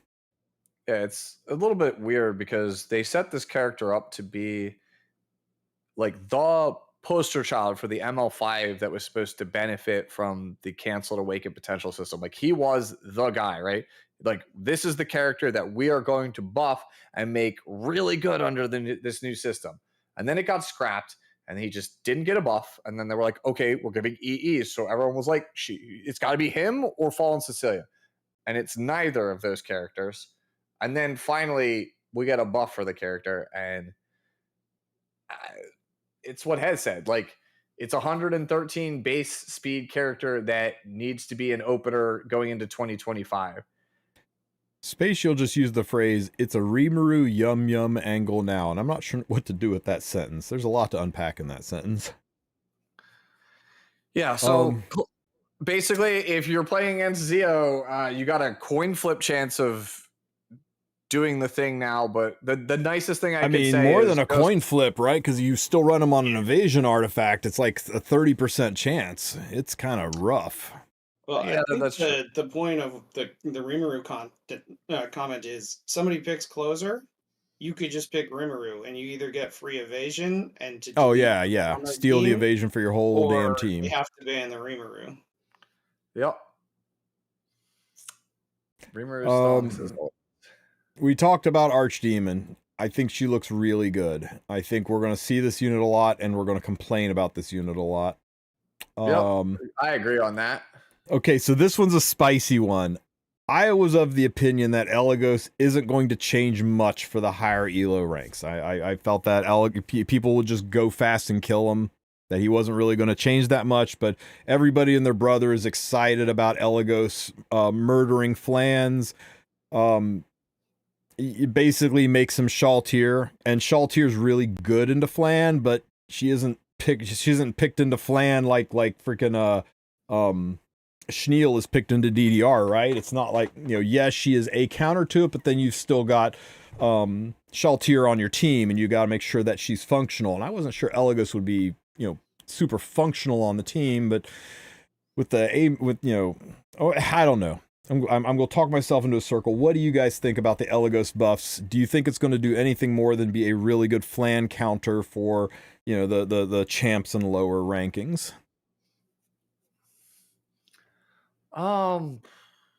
He doesn't need to be 300 speed, guys. The meta's slowed down a lot, and he starts out stealthed.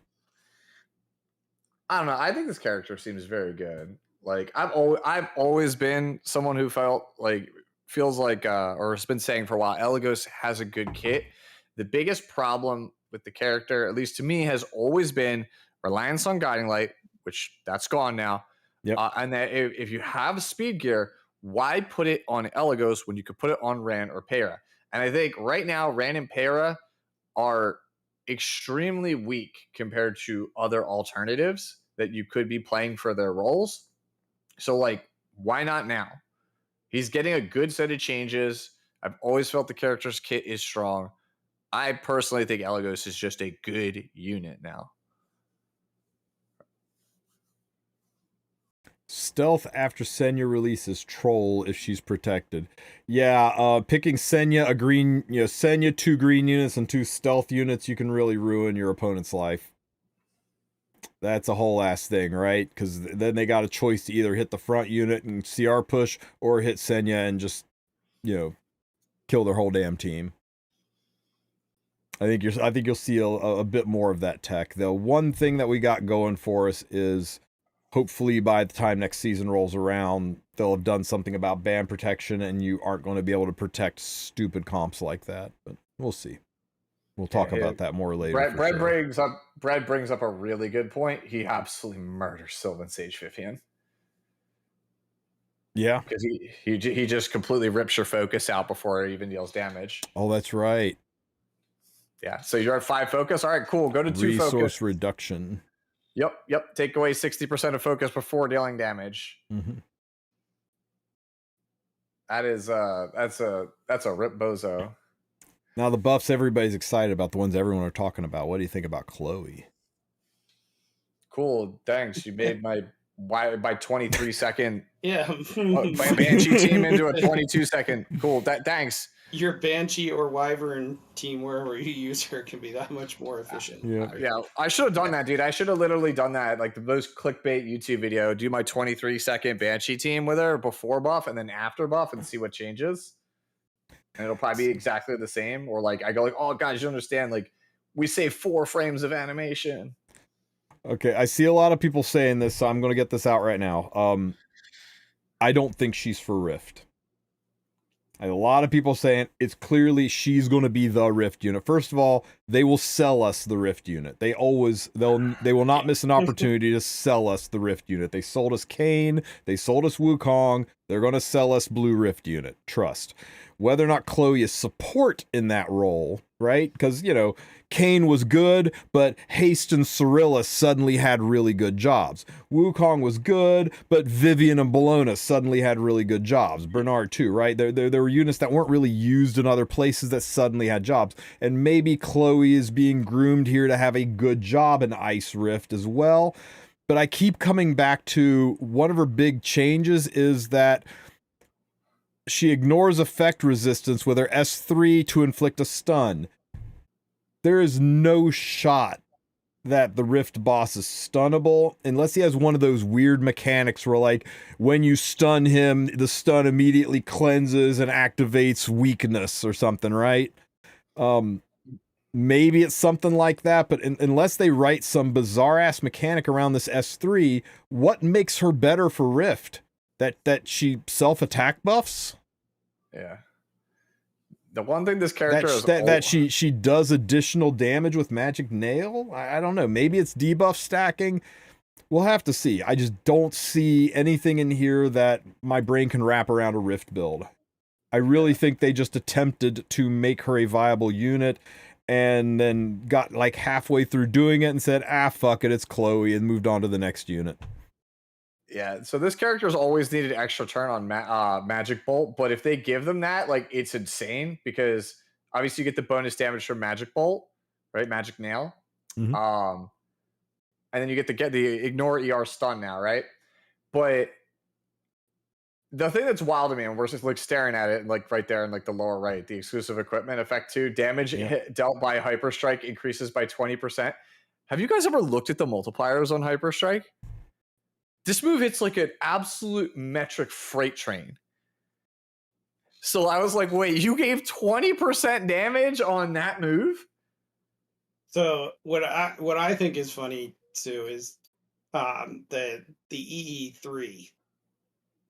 So look at the soul burn on it. The EE3 for Chloe, they're like, oh yeah, attack rate 85% of the time it will always work. Instead of you could be 15%ed, it's like you can't be 15%ed. Oh my god! Resist. Yeah, you could just be 15%ed by the project. What in the hell was this? They take 15% away and then they put it right back in. They legitimately, the colors are wrong. This is red. Before, you just had a chance to be 15%ed. Now you have a chance to be 15%ed, and you've got to have magic nail on it to even have the 15% chance. So here it was at least an unconditional 15%. Now it's a conditional 15%. But hey, they kept to their promise. They had a PvE unit, and they removed RNG from her skill, and they put it right back on again. Oh my god, this made me so mad when I read it. Well, I mean, given the cooldown on Nail, there's really no scenario where you ever don't have Nail on the target. But still, it's just 15%. Funny. Like, oh, now it ignores CR, but we had it in 15% baseline. Yeah, so this character, if this character ever got extra turn on Nail, I expect people to play this character at 300, like, because this character is very fast, guys. This character is like 118 speed or something, and has like actual good attack. So I would expect if they ever gave Nail extra turn, people would just be like, all right, I'll just slap a book on my team, play like a 300 something speed Chloe, and just go Nail extra turn, soul burn, hyper strike, and just blow up a character. Like, actually blow up a character. As Tristen just showed you guys, the soul burn on the S3 for Chloe is 3x.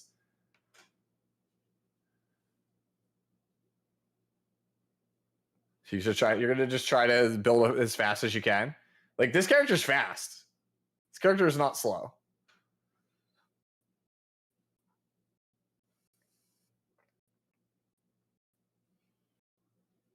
Speed boot. Yeah, 301. This guy, I said, this character is not slow. I don't think I'm blowing anything up with this. Okay. Well, yeah, but like, imagine Bob, bro. Why is my screen blacking out? There we go. Somebody asked earlier when Ice Rift is starting. Ice Rift will start at the end of January, right? Earth Rift goes away at the end of December, and then we'll have 4 weeks of downtime, right? I think January 29th was when it was slated to start. But they got to give us the downtime. They got to end current Earth Rift and give us just enough time to run a 3-week banner to pull on a unit for Ice Rift. You will get your notice, right? Because once Ice Rift goes live, we will have a banner probably maybe the week before to pull on the unit for Ice Rift. They'll sell us a solution to that problem. You've only got a few days of Earth Rift left, and then it will close down. Between Fire Rift and Earth Rift, there was about a 4 or 5 week chunk of downtime. We'll see the same thing, where everybody and their brother starts building hunt teams because suddenly Rift went away to get through. Or just be like me and have both. Thanatos, the answer to that question is Smilegate, in majority of the balance patch, likes to throw in a PvE only buff to at least one of the characters, if not more. Yeah. Because they think people actually care about that, or they just don't want to make too many units good in PvP because they're worried it would affect their sales. So Euphine came out and was the original Jacko, and then Jacko got a buff, and Jacko became the new Jacko, and now they're buffing Euphine to be Jacko again. I think it's a nice buff. A lot of people are excited about it. I don't see a shit ton of people Jacko cleaving. I mean, yeah, it happens out there, but it's really niche. It's not like the most common style of fighting out there. I don't know if adding Euphine, giving Euphine a similar kit will up it. One of the nice things about the Euphine buff is the things you would want to Jacko cleave. A lot of the counters to that, like Elena, suddenly Euphine kind of works into those comps where Jacko wouldn't. And yeah, Dragon already mentioned it too. Another nice thing about Euphine is you can Jacko style cleave with Fumir, and that's nearly impossible to do with Jacko because they're double fire. So it gives you the option to do a Euphine style cleave with a Fumir anchor too. You can also, like, I think the big difference here to Jacko is you can use the non-contact debuffers. So you can use C-Poly, you can use Lua, you can use Nat Monk. Yeah. Well, Jacko hits harder. Yeah, Jacko hits harder because she's got pen. Jacko hits harder and she bridges. Yuffie doesn't bridge. Right. But Yuffie doesn't. You don't have to pick Ran or Zio for Yuffie. Yeah. Like, you guys are missing the most important thing about this. Euphine is not limited. Can't tell you how many players have been like praising. That's a good point. The players have been telling me how much they love this buff because they didn't play during the Guilty Gear collab. Yep. So they finally get a chance to be like, I can finally play a Jacko. I think this is kind of Smilegate's plan right now with the whole they don't want to do what Summoner's War did and just release units that are duplicates of collab units, right? Everybody's like, why don't you just do what Summoner's War did? Just release artifacts and units that do the exact same thing, because people won't pull on them.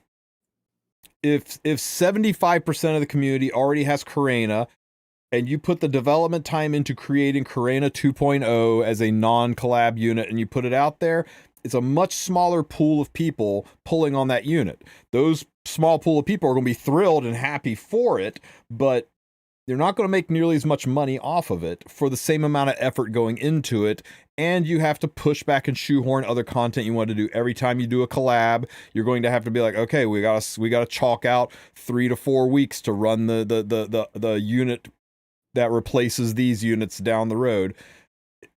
And you also slam the door on ever doing the collab again, which, you know, right now there's certain collabs that'll never happen. But remember when Kazuna AI were like, well, that's never coming back. And there was a small window where she came out of retirement, like, holy shit, we might get a Kazuna collab again, right?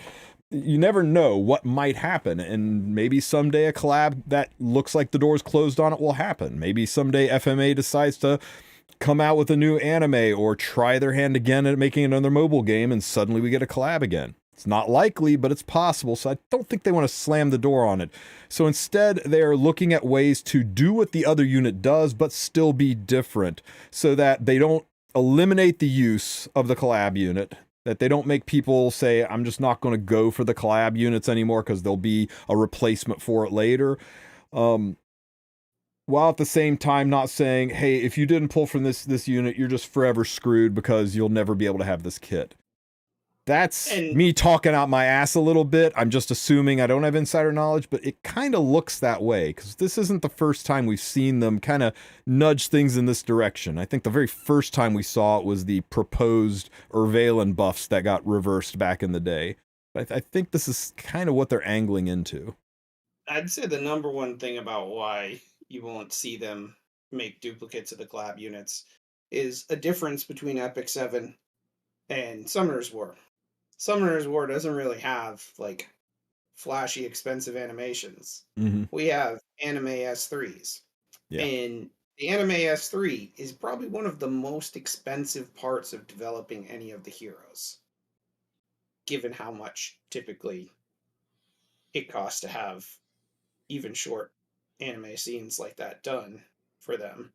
I don't know that for sure, but knowing enough about the industry, you can guess that that's probably one of the bigger expenses in creating a new hero.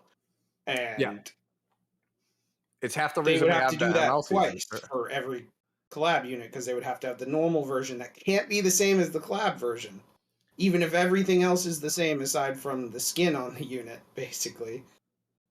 But the S3 would have to be different, and that would cost them a lot of money that they wouldn't recoup.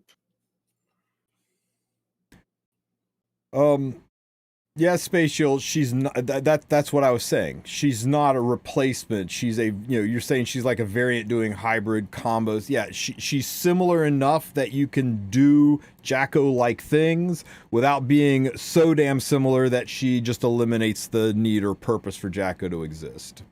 And I'm kind of okay with that. It gives us alternatives.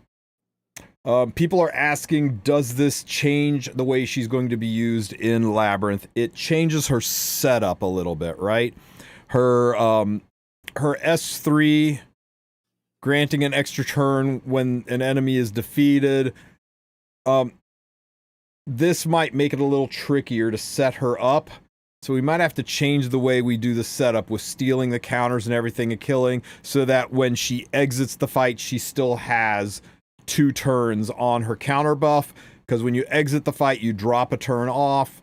If she takes a turn and goes down to 1 turn on the counter buff, you'll exit the fight, she'll lose the counter buff. So it is going to maybe change the way we do the setup for it, but once you've got it set up and you've got the counter buff on it, it changes nothing, because you are only using her S1 skill, and this is her S2, and this is her S3. Her S1 is not being changed at all, and since you have her skills off in the fight, there is 0 difference other than her being a little easier to build. The additional crit chance if you have the imprints makes it a little easier to build her. So yeah, she will be just fine in the in her normal usage. It's just going to be the setup, might be a little trickier. Doesn't the Eupheme buff does the same but with less CR push? Doesn't the Eupheme buff do the same but with less CR push? I'm not sure I'm wrapping my brain on what you're saying, Rex. Can you rephrase? All of the things that happen, it's when somebody else on the team does stuff. And remember, everyone's dead on the team except her. How much damage does Eupheme's S2 do? It does objectively less than her S1, but it's AoE.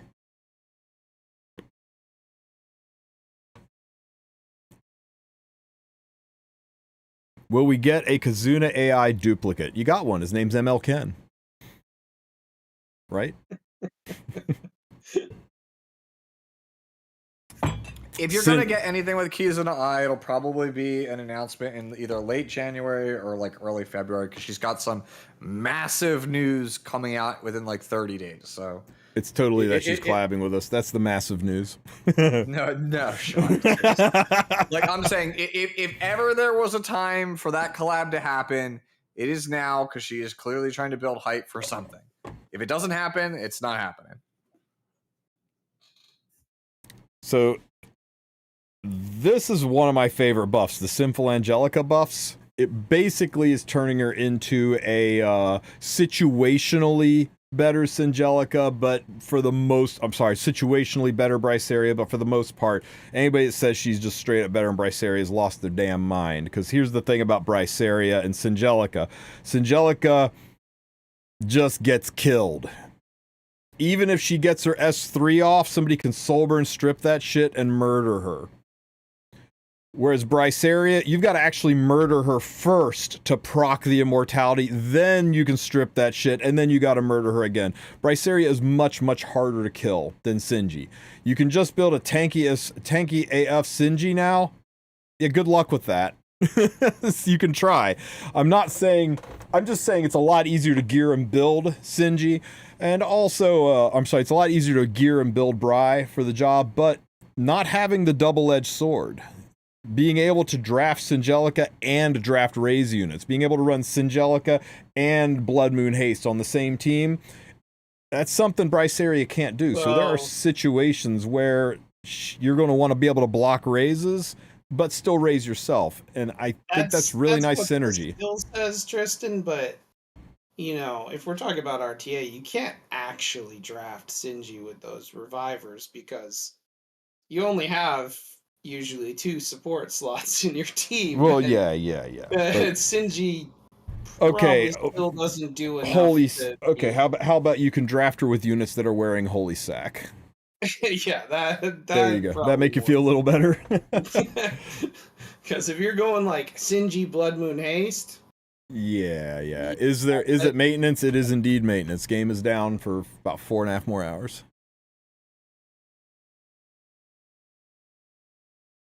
I think if you do that, you're just asking to die.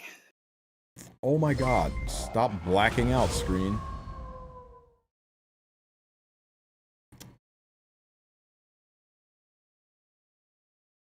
So yeah, it'll be interesting to see what she does. I had one person say, well, the problem with Sinji is there's no way you'll be able to go as fast as Bryceria. They have the same base speed, and they both have 10 speed EEs. So they both go the same speed. But Bry is damage, and Sinji is support.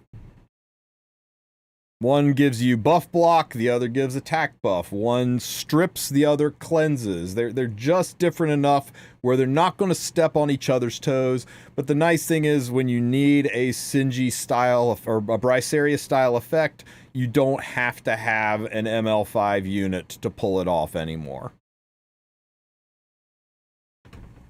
But I still think for 75-80% of the usages, Bry is going to be a significantly better unit to draft than Sinji, but for that 25-30% uses, you're going to be glad you have your Singelica too.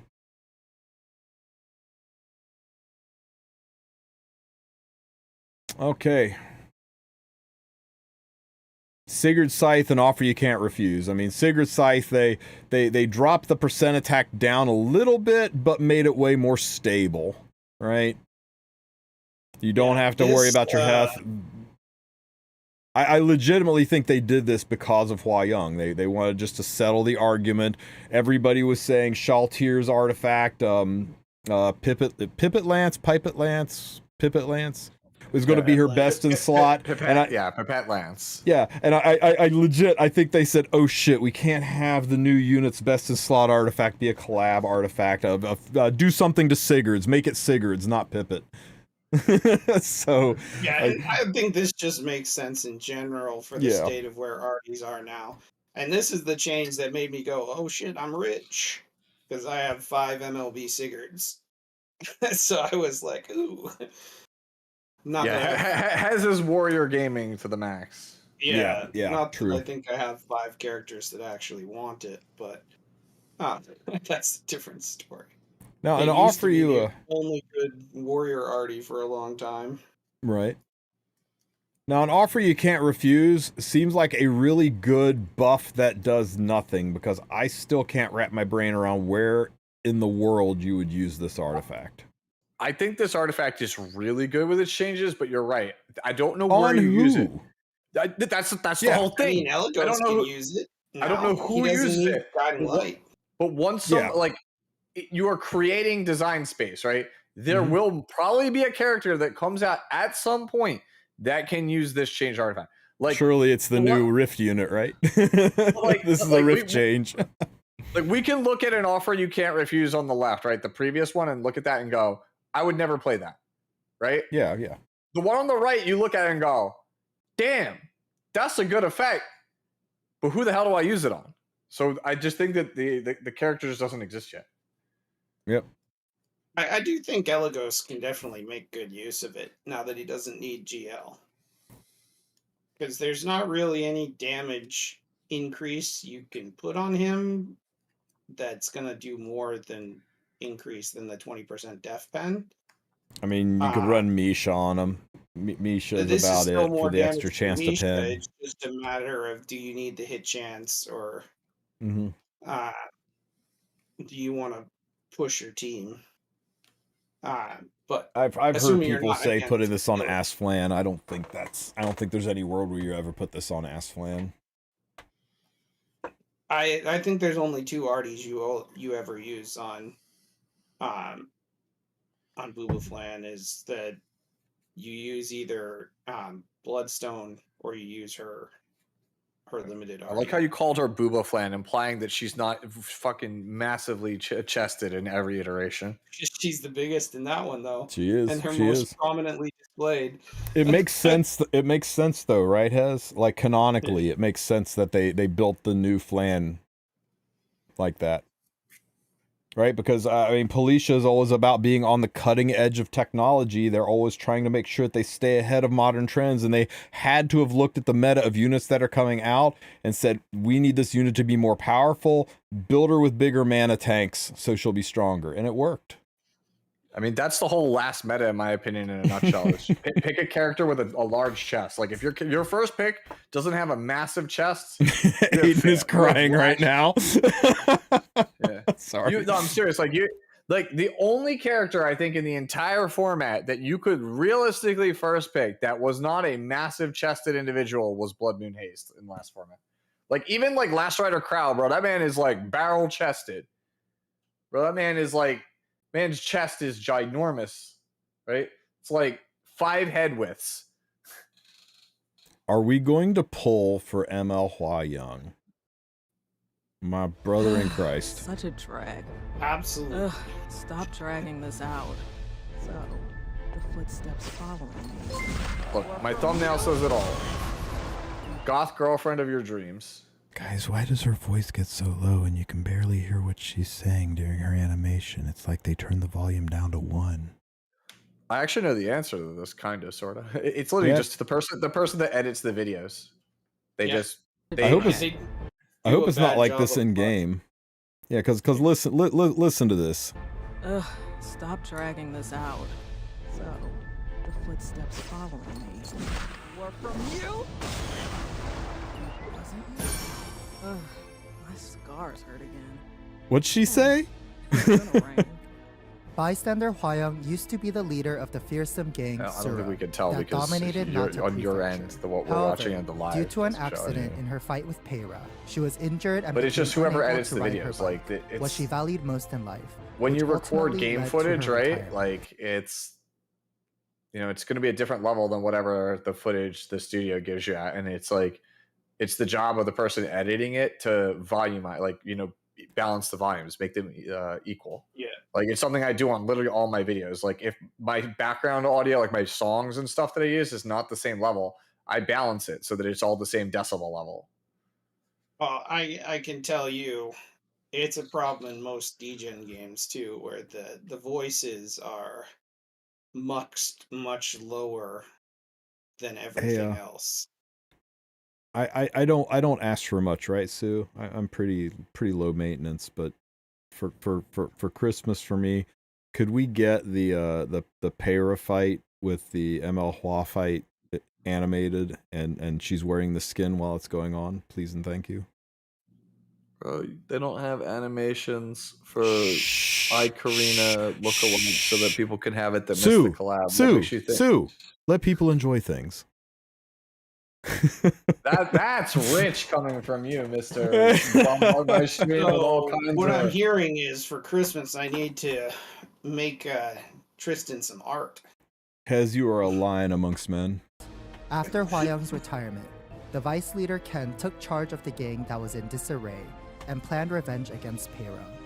But in reality, Hwayoung, having become apathetic towards most things in life, is now simply a passive observer. All right. We don't really need to go over Hwayoung's kit, do we? I mean, we can if you want, but basically, if it's light, it's dead. And if you don't pull this unit, I think you're going to be in the shitter. I think it's going to be really, really rough to play RTA if you don't have this unit. She's just, on paper, looks insane.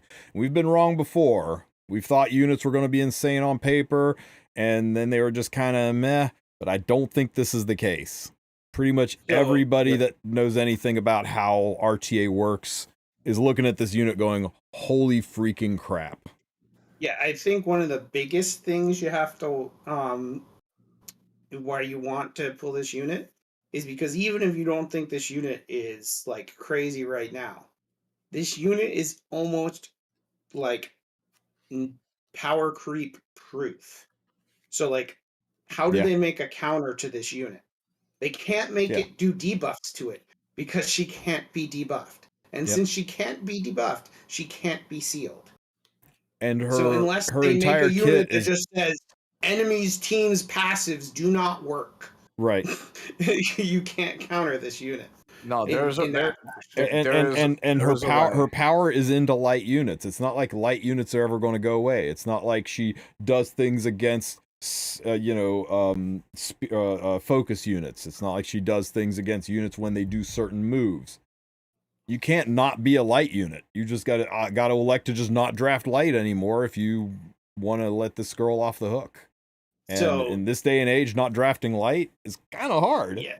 And Spatial says you use Lethe. Yeah, Lethe's probably the unit that is best at killing this. However, you know who Hua Young's best friend is? ML Illy. And then Lethe doesn't do anything. Yeah, Lethe is awful. Like Lethe might be one of the worst like RGBs right now. She's awful. Hey Sue, Lethe's why did hey Sue, why did young Senya come out? Good question. I'm still trying to figure that one out. No, like what? Yeah, thank you. Right, because of Harsetti to kill her. What's young Senya most commonly played with now? Harsetti. Yeah. What's ML Hua Young's job? What's her main reason for existing? Kill light units. Yeah, killing Ruels and Ilanovs. Yeah. If it's meant to stop something, it usually becomes something's best friend. So, yeah. Have fun with that. If I was playing after she comes out, I'd probably still first pick Illy. And then when they don't pick her because you have to have really good gear to be able to pop, because what's likely to happen with Illys is you're probably going to see people bump up the HP on their Illys for less damage so that shitty Huas can't kick them. I mean, wouldn't you just first pick her, because they aren't going to pick Illy into her except to deny you from having it, and then they're pretty much married to pre-banning her? It depends, because the ideal is you get to 3 PvP her. You know, but that's, you're taking that chance if you decide not to first pick her, whether you because what you don't want is you don't want to first pick her and then have them not pick any light units. She's still good then. I wins a man of culture. He said, to be fair, Hua Young could have the same kid as Eaton and I'm still pulling for her. True.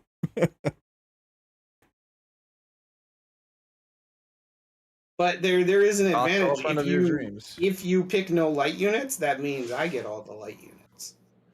Yeah, light is definitely the best color in the game. Like, that's pretty much it. It's like, oh, you're not picking it, so you give your opponent they now have Illy and like LRK or Awin or Ruel if they want them.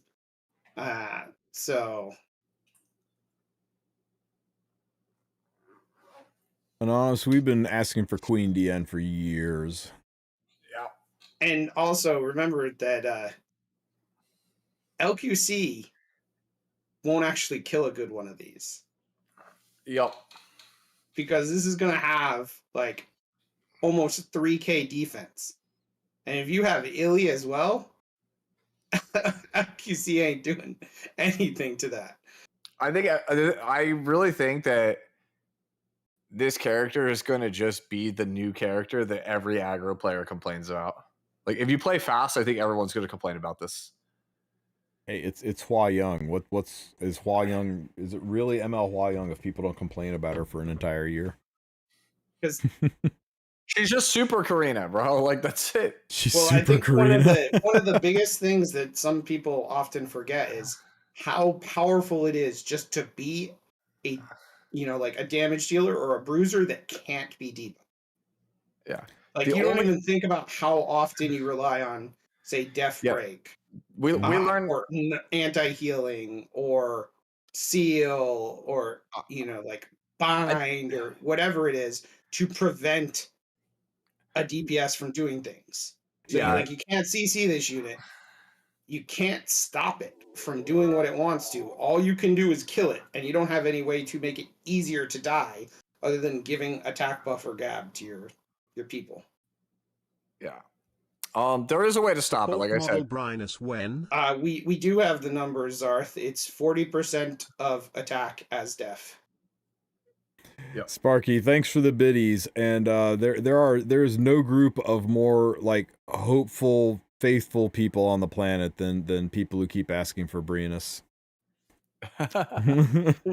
Yeah, it's never gonna happen. Yeah, I really want Breenus to come out, and when they announce it, EOS is announced right alongside of it. I think it'd be the funniest thing in the world. Yeah. Breenus is the last banner of the game for sure. Like it's just like a giant troll, and they release her, and she's the most busted unit ever. Like it's not even close. Like if you pick her, as soon as the game starts, it just plays the S3 animation. You instantly win the match. Like there's nothing else. That's the whole kit. I just think it'd be really funny if that was the case. But yeah, there is one thing, like I said, Sylvan Sage Vivian obviously has the focus, but similar thing. We learned from I learned it at least this past season of playing, that the one thing that you can do to characters that are immune to debuffs is you can reduce their cooldowns. So, well, that's not the one thing. You can CR push them back. You can reduce their cooldowns. Yeah, there's limited things you. That's the two things.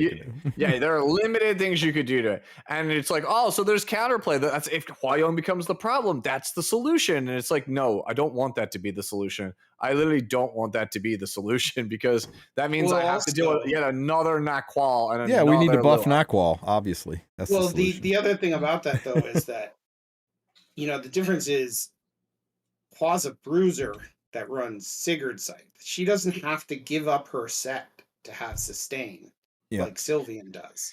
So she gets to have all the stat goodness of Destro Pen and 50% healing when she's below 50% health. Don't forget, just like Giga Natural Bruiser. Yeah. So you're not going to be chunking this character very easily. The defense on her is obnoxious. I mean, if you don't get something like a Watcher Shuri off on her, you're just over.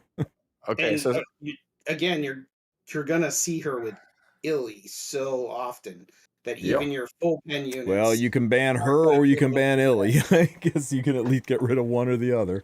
Yikes. Look, all I'm saying is, and I'll reiterate again, because Hez saying all this stuff is just to prove my point. If this character comes out and she is not the most busted unit ever, it is fine. Please do not ask for buffs. I don't want this character to literally just dominate the game for months. I think if you talk about ML Hua, she has two best friends. Her two best friends, Illy and Bride.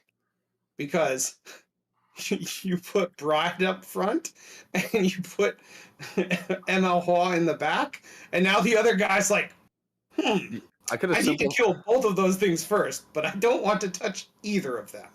Do you think if you put Hua in the back and you hit Hua, then Senya gets activated. If you hit Senya, then Hua gets activated. I would say they did a successful job with Year of the Dragon. That's what this year is, because literally the entire format, and you could have just summarized your entire statement of Huayong's best friend is essentially large-chested individual based around dragons.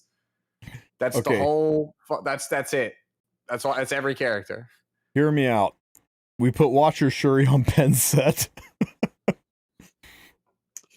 He would still only be 90. I don't think that's gonna work for you. If it'd still be it'd still be 90% Pen instead of to thumb in the nose at the guy who said we couldn't. What would we do with only 35-second video to go over it? We're only 12 seconds into this video, and We've been going for about an hour now. Let's see what else we got going on. That team sounds like cancer, right? What Ryan said. What does Ryan say? Bride, Hua, Haste, Ruel. That team sounds like actual cancer, bro. Like, I don't want to play against that. Opponent plays that. Their two pre-bans are Briar Witch, Saria, Sinful Angelica. You're like, oh, you're that guy. Sounds like food for DDR, but we could give it a shot. How? Can't debuff. You ban Hua and you run DDR and you run the rest of it over. What if my other character is Scam Schneal? You know, the scam unit that does nothing. I'm just kidding. Then you still run DDR. I'm just messing, dude. Archdemon's getting new exclusive equipment, guys. Didn't we already talk about this? We did. Briefly, but yeah. For those who weren't here earlier, Archdemon Shadow's exclusive equipment is here somewhere. Is percent defense base. Why is it percent defense base? Because you fucking don't want it to be anything else. There's nothing else this could be that wouldn't be an absolute freaking disaster on her. You really want her to have more attack? You really want her to have more speed? Nah, fam. They had to pick something on her that didn't make her like even worse than she's already gonna be. Because you're gonna want to run her fast. Now that she can dual attack with the highest attack unit, I really think we're gonna be seeing people take her off of counter set and put her on speed set. Maybe, maybe not, but this is a pretty crazy EE for her.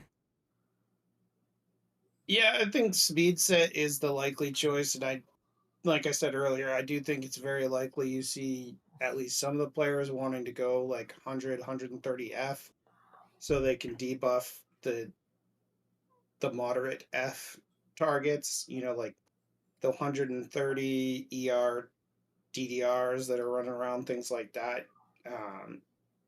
You know, things of that range. Like obviously, it wouldn't matter on DDR specifically, but yeah, my Archdemon's is already built for speed. So on those types of units that are, you know, like a great example would be, you know, you can now use this to seal the what's her name, the stupid lolly Flan. Senya. No, not that lolly, the other one. That people pick in the DDR with the flute. Senya. Not Senya. Shit. Senya's wife. God damn it, Senya's wife, Sharoon. Yeah. Make-A-Wish Sharoon. So like, and now it's consistent. It's 100% proc rate. So I think you'll see a lot of people putting like 100, 130 F on her. Yep. To deal with any of those low, you know, those mid ER units like the knights that only have 130 and so on. Like if your Albedo only has 100 ER or 130 ER, then now you just didn't get Mitt from the Albedo and so on. Yeah, and Rex nailed it, right? It depends what you want to do with this unit. If you want her to be your principal DPS or if you want her to be the support for your team. I think fast support, fast with some effectiveness and some tankiness to survive is going to be way more of a toxic pain in the ass for your opponent than just being able to crit. Remember, you're on a timer with this unit too. Eventually, she's going to S3, and usually teams don't live through that. So, yeah. Plus, you don't need crit because she's always dual attacking with her S1, which effectively makes her the strongest S1 unit on your team, right? She's going to dual attack with your Januas. She's going to dual attack with your Afternoon Soak Flans. Yikes. She's going to dual attack with your Huas.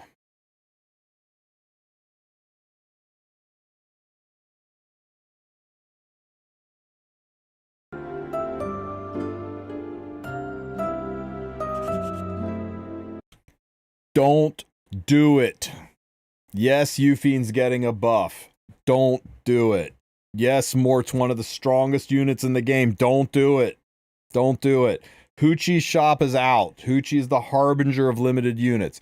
You remember that one time when Hoochie's shop came out and we didn't get a limited unit after it? Neither do I, because it's never happened. And we're going to get a Rift unit. Rift units are never limited. So at very least, sometime before the end of January, you're getting a limited unit and a Rift unit, both that you're going to feel compelled to pull.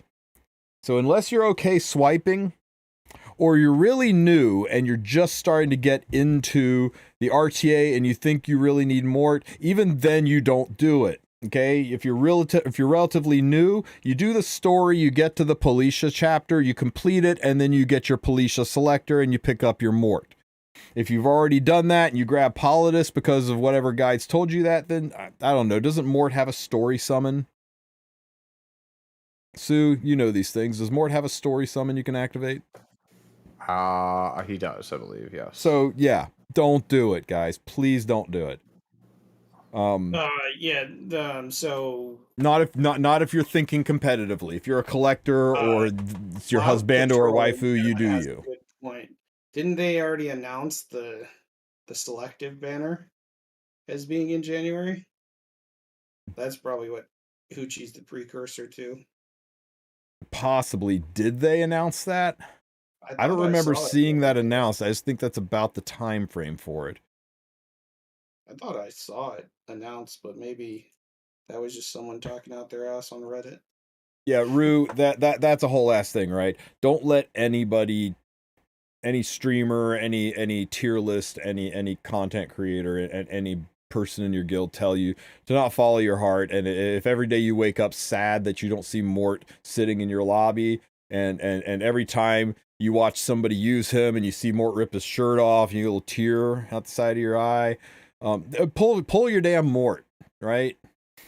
Love of a unit always trumps meta. If it's a game, if you're not having fun playing it, you do you. But if you're wanting to talk about like best return on investment and resource management, there are multiple avenues to get Mort in the game. There won't be multiple avenues to get new units in the game. Example of playing by your heart in Epic 7. I've managed to get Emperor, almost every season up until I stopped playing without using any male characters, just because that's what I decided to do. So you can play however you want, and you should follow your heart if you're willing to take the penalty. Yeah. But you'll definitely have to make it up somewhere else if you try to not challenge be yourself. as efficient as possible.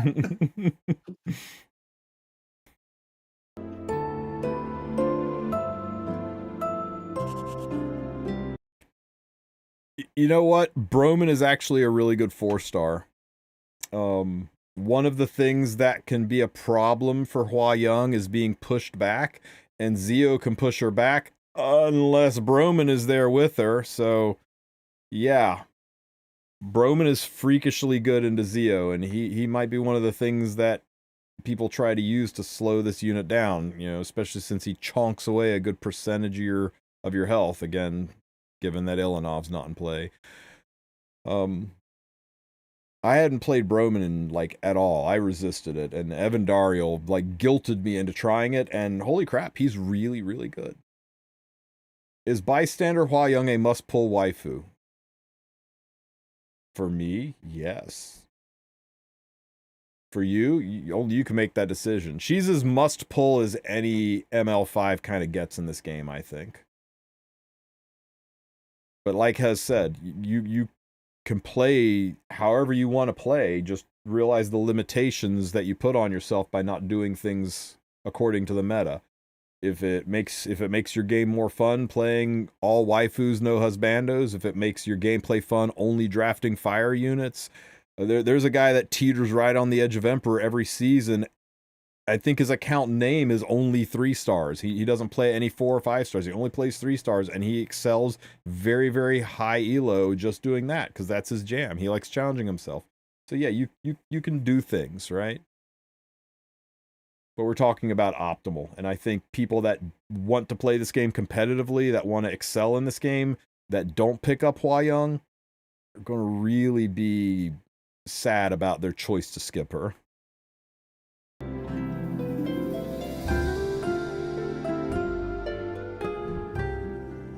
And that's it. Well, Tristen, Sparky here's got the serious question for you. At TristenWulf, will ML Hua Young have a place for you at your table of redheads? It's not natural red hair. She dyed it red. It's red highlights. Did she, or did she? Did she dye it brown or black? Did she dye it dark, and that's just where the red's soaking through?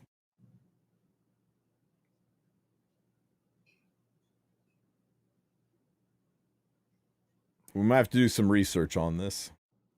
Oh, and pray tell, how will you do that? I'll ask Kez to draw her. Thought man, let's go back. I'll go ask Smilegate if the carpet matches the drapes. Okay, guys, this is something that has got a lot of people like kind of hot and bothered, right? We have 2 epic passes simultaneously. One is a cash pass, and the other is a Skystone pass. So let's go over it real quick. The first is the Bomb Model Kana epic pass. And you will just get anything that's in the free rewards without spending a dime. You'll get the stuff. And there's a little something there. It's not terrible, right?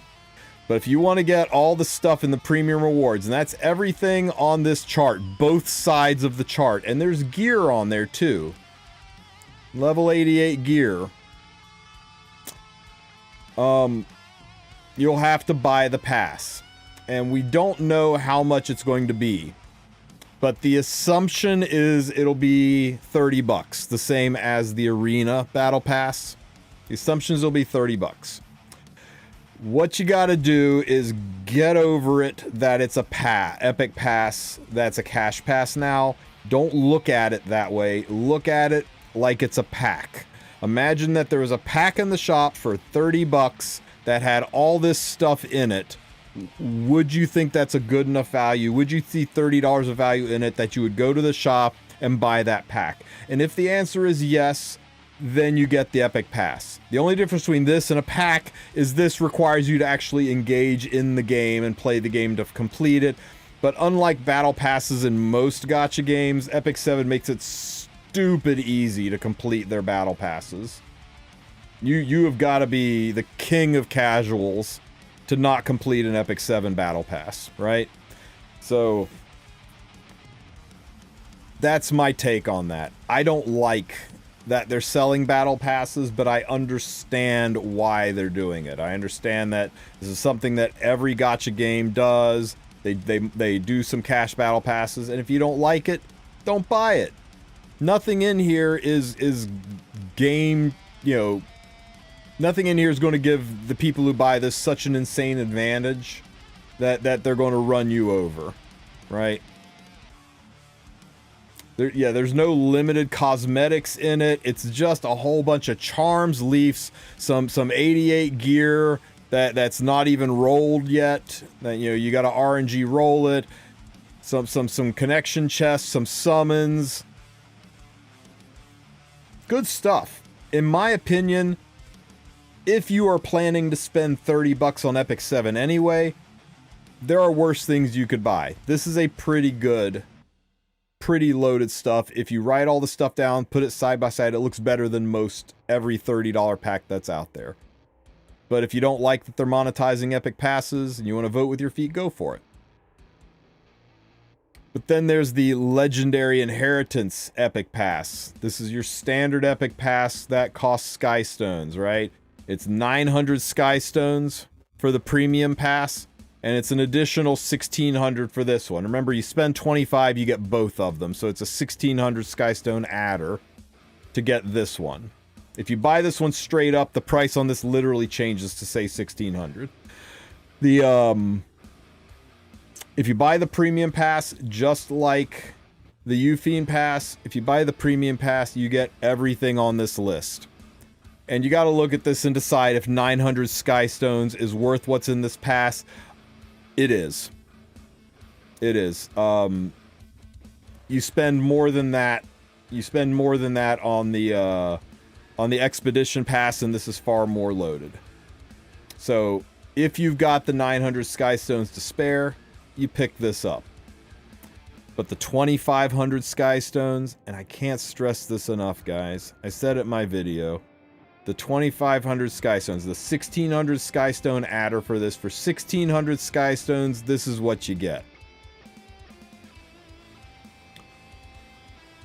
4 pieces of left side 88 gear and 2 pieces of right side 88 gear that have random stats. The main stats are random. This could be a flat HP ring. This could be flat attack boots. And the substats are random. This could be a crit damage neck with all effectiveness, effect resistance, flat HP, flat defense substats. It's all random. It could also be really, really freaking good. But it's all random. And then after you get your random stats, now you gotta roll it. And hope you don't min-roll every damn stat. But if you min-roll every damn stat, hey, at least you get these mana selection chests so you can reset 2 of these pieces and try again. And hope they don't roll bad. There is so much RNG in this. It would legitimately be better for you to take those 1,600 Skystones, convert them all into stamina, and then just farm them all into Rift. I bet you would get better results on your gear. Yeah, basically the only reason you buy this is if you want the mana stones, and you have something good enough to be worth using the mana stones on. And even then, man. If you're swiping, because otherwise, yeah, these feel like scam probably packs. not worth 1,600 Skystones to you. Here's my takeaway on it. The reason these are so expensive. You know, 2 of these for 1,600 Skystones. The Hoochie shop selling these things for 12 to 1,600 Skystones. The fact that some packs are $50 just because it's got one of these fuckers in them. Smilegate overvalues the mana stones so much. Because there's no guarantee. All you're doing is resetting the piece of gear and hoping it rolls better. And usually it does. Usually you're pumping these things into something that's so bad, it's going to be hard for it to not roll better. But I've dropped 3 of these into a piece of gear and watched my gear score go from pitiful to more pitiful to absolutely gutter trash pitiful before I actually got it up to usable. Just usable. That was 3 mana revision stones in Smilegate money. That's 4,800 Skystones. It would cost me over $150 to buy that from the shop. Ain't no way these are worth it, guys. Ain't no way. I think Smilegate literally needs to drop a 0 off the price. I think they are about 160 Skystone value. Legitimately. Even then, right? Like, you can't re-roll the same piece of gear forever. There's already a guardrail in place, so you can't just wail out. Like, so it makes literally 0 max of 5. sense. Yeah, so, it makes 0 sense. So I've been big on this, that I think people need to vote with their feet, send Smilegate a message that these are critically overpriced. They need to slash the price by like an order of magnitude before these are something I'll ever recommend to anybody in the community. On top of the fact that these are something that are take an incredibly high-end knowledge of how gearing works in the game, so they're a big trap for newer players. Because newer players aren't going to use these properly, aren't going to know when and where to use them. It really takes multi-years of playing to understand when is a good time to actually use a mana revision stone or not. A lot of people just sit on them because they don't know what to do with them.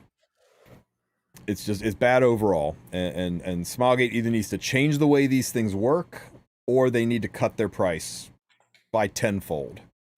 So, yeah, to sum up, definitely grab the 900. If you got $30 burning a hole in your pocket and you want a whole bunch of stuff, go ahead and grab this. But I can think of very few things you could do in this game to harm, or very few things you could do in this game to harm your progress more than dropping 1,600 Skystones into something that's fundamentally going to probably do nothing for your account, unless you were just incredibly lucky. Yep, I concur.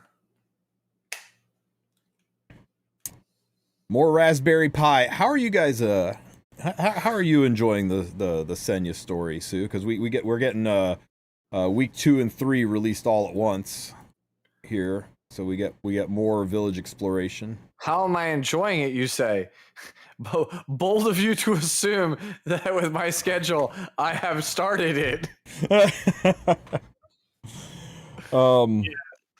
Tristen, don't ask me about it. You'd have to ask my cousin instead. Yeah. I like that they're trying something different. I like it a whole lot more than the stupid puzzle events, but it does feel a little tedious. It's a lot of walking and not being able to scroll everywhere on the map and be able to being able to just move the map around and look for things. It's kind of rough.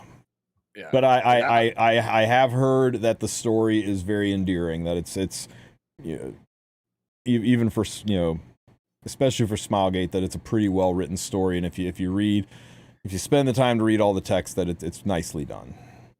Look, I can't help but look at it and go, this is just the Diablo 1. Thank you, ZDM or ZMD. That's just me, dude. I look at it and I'm like, it's just the Diablo 1. No, you know what this is. Yes, Sputnik, you definitely will. I was telling Biako this the other day when he was doing it. This is just the next AI map. They're just showing it to us now.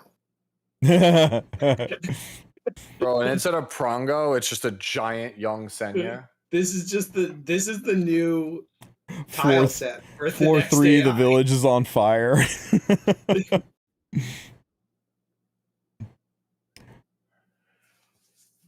Yeah, I will say that though. Like, it would have to be a really, really good story to impress me with this side story. Like, I'll give it its fair shake. I'll read it, right? But at the same time, I'm just like,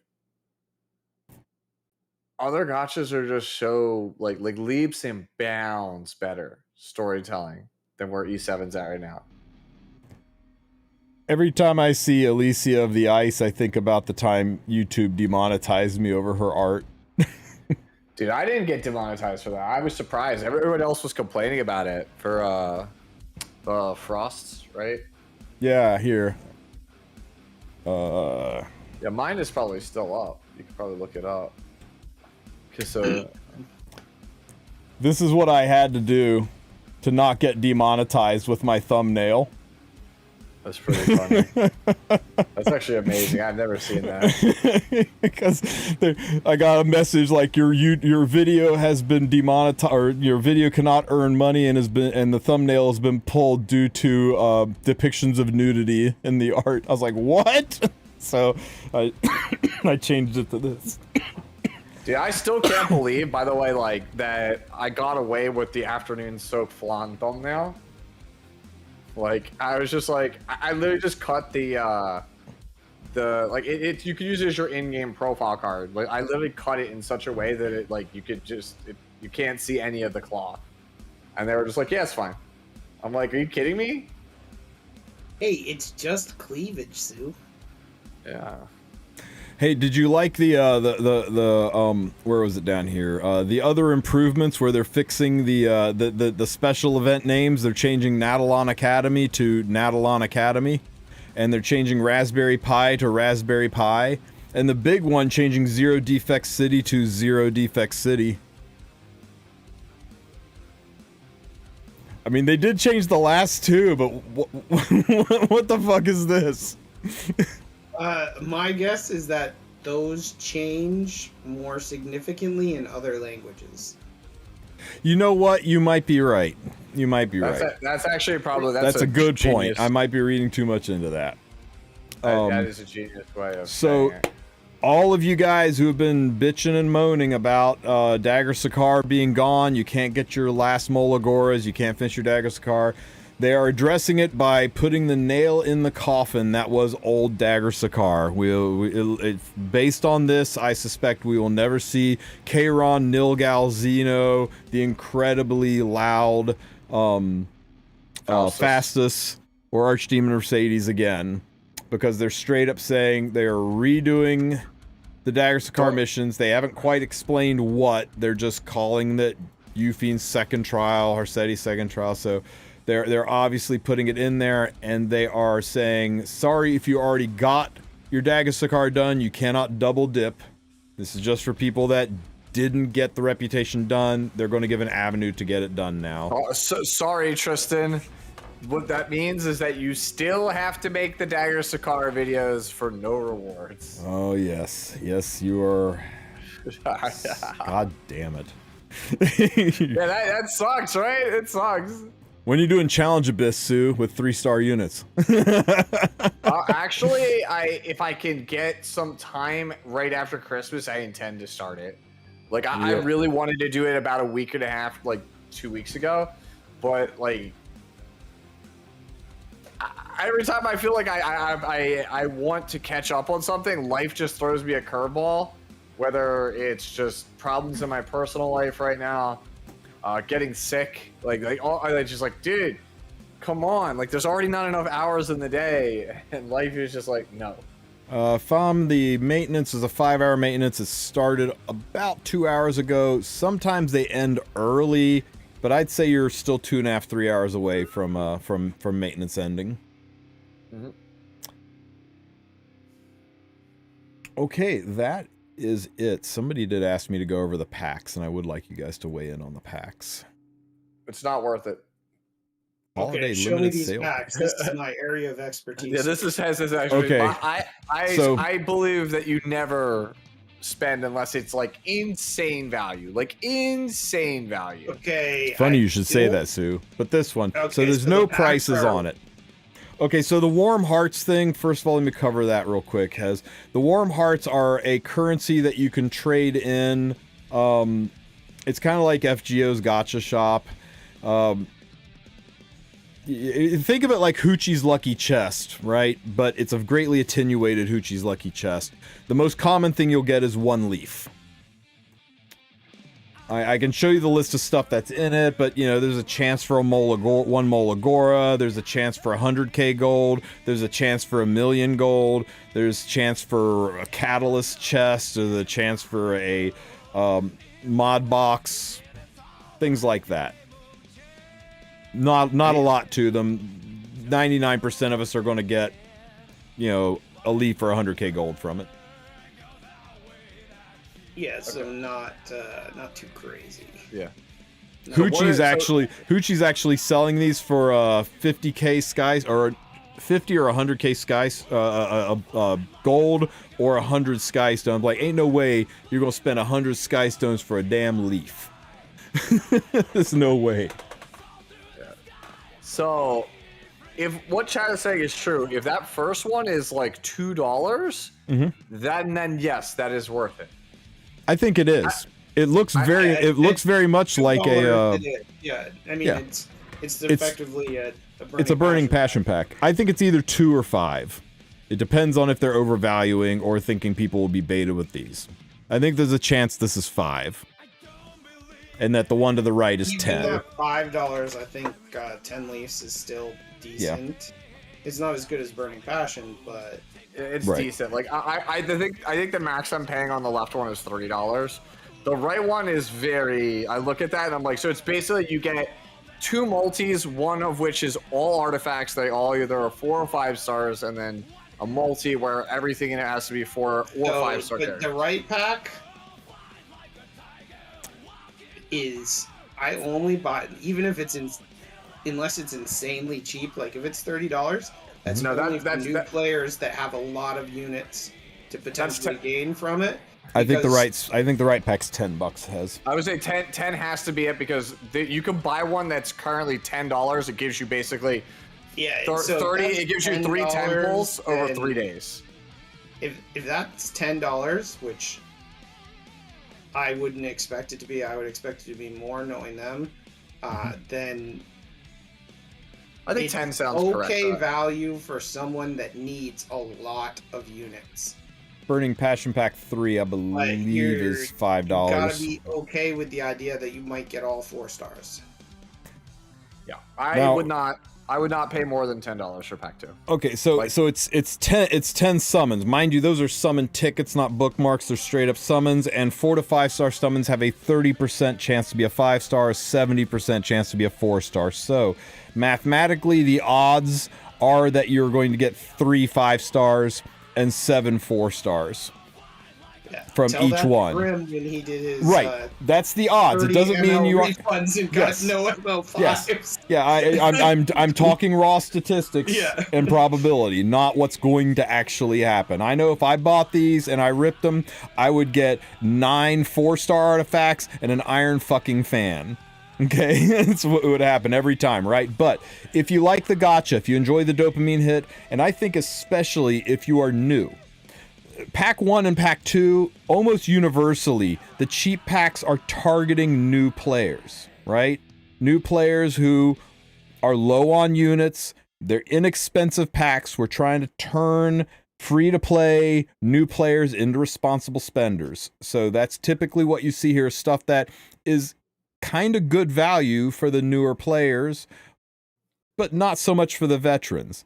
People that have every single unit in the game and dupes of most don't really care about this. An imprint, a rando imprint, not that big of a deal for most of us, but somebody who has only got, maybe 10 or 15 ML5, or sorry, 10 or 15 RGB5s and is missing a lot of the, they look at Sue's guide on how to clear an abyss floor and like, man, I don't have that artifact.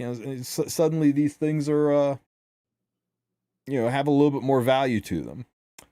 To be fair, I use all free-to-play artifacts except for Abyssal one time and Bloodstone one time, so... Yeah, well, maybe I don't have a Bloodstone. So what else? What are the other holiday packs we got? So I just real quick, I think this one's 5, this one's 10, maybe they're more, but I think these are decent value, but I think they're targeting newer players. Yeah, me personally, I wouldn't pay more than 5 on that first one. I'm going to skip pack 3 for now and go straight to packs 4 and 5. This is probably our classic $50 and $100 pack. For reference, I can tell you that the $100 Mystic pack gives you 1,400 Mystics, but it also gives you 1,200 bookmarks. And the $50 Mystic pack gives you 600 Mystics, but it also gives you like 400 bookmarks. I'm not bookmarks, sorry, Skystones. Yeah. So 1,800 so yeah.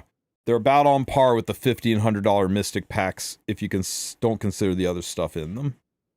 So generally in the $100 packs, getting 12 bolas and a slate plus that amount of mystics, that already makes it decent value because slates are very valuable if you want imprints.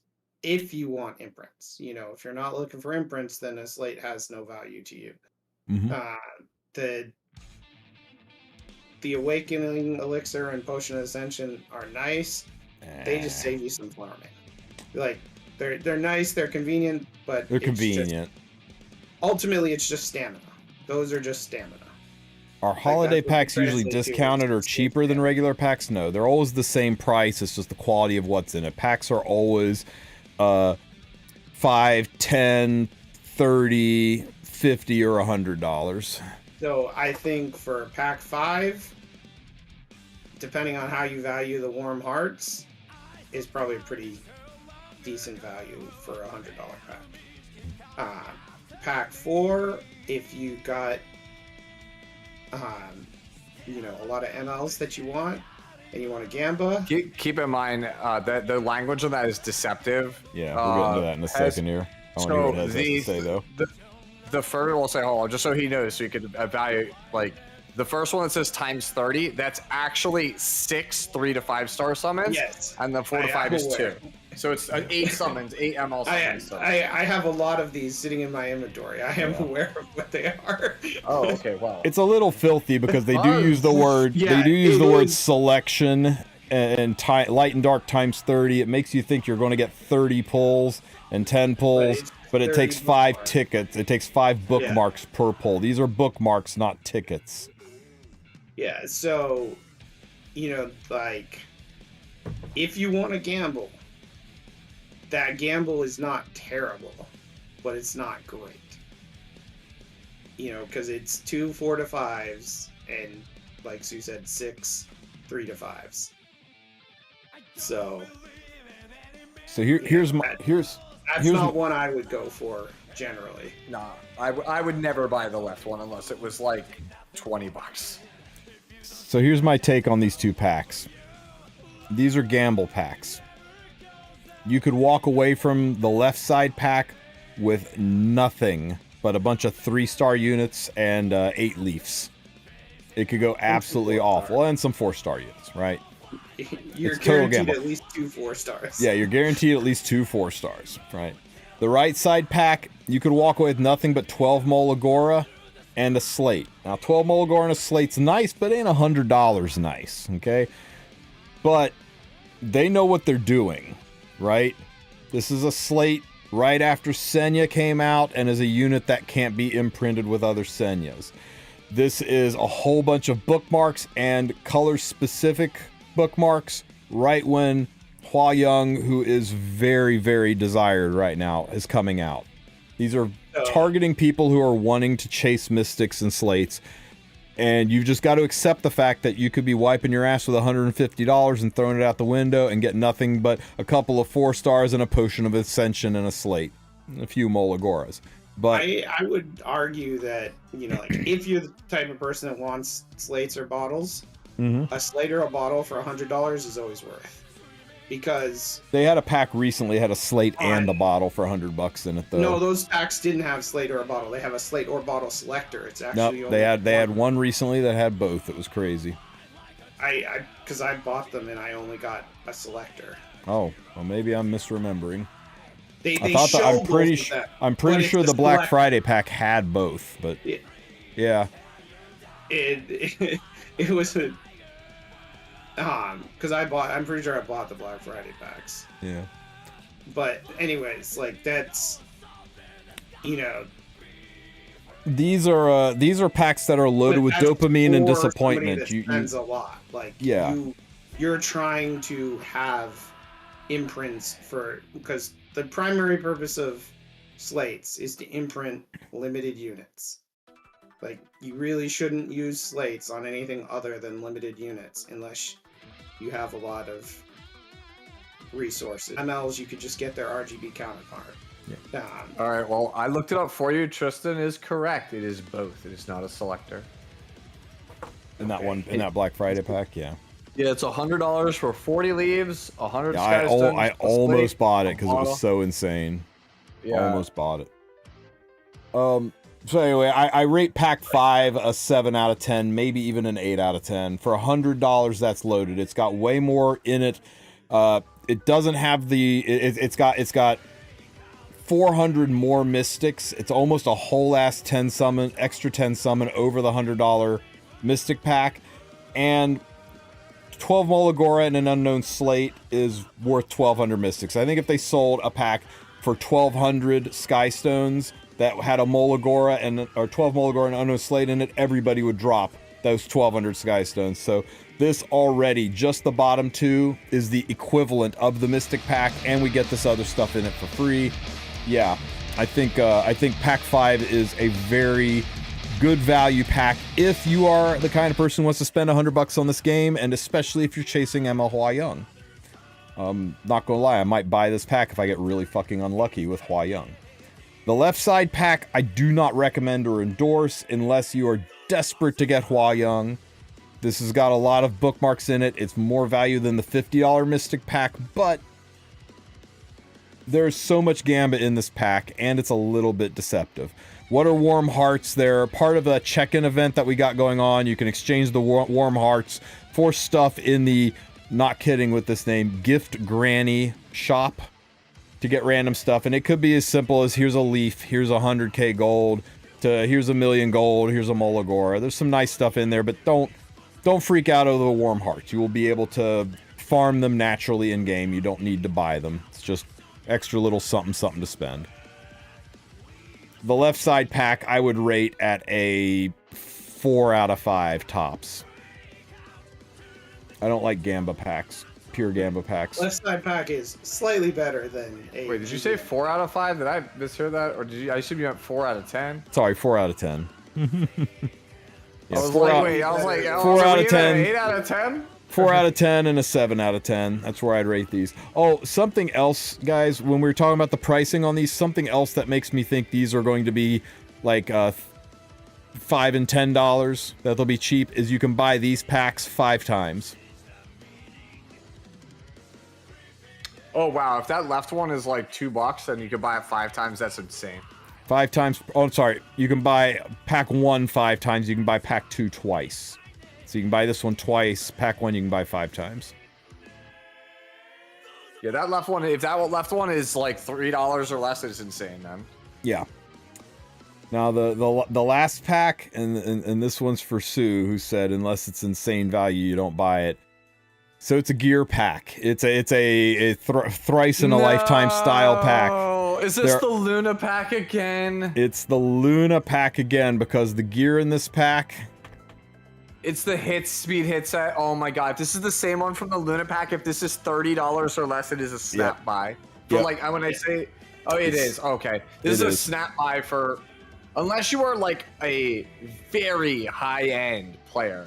And when I say very high end, I mean top 200 player. Yeah. Right? Like if you are Valky's level or better, you don't buy this. Even Valky's level, right? Valky's gear is very similar to my gear, and I think both of us snapped this up just because 17 speed on a speed effectiveness main. It may not be on your top 5 openers, but it's going to be probably on your top 10 openers. I bought it. This is the only thing I've spent my own actual money on Epic 7. Right?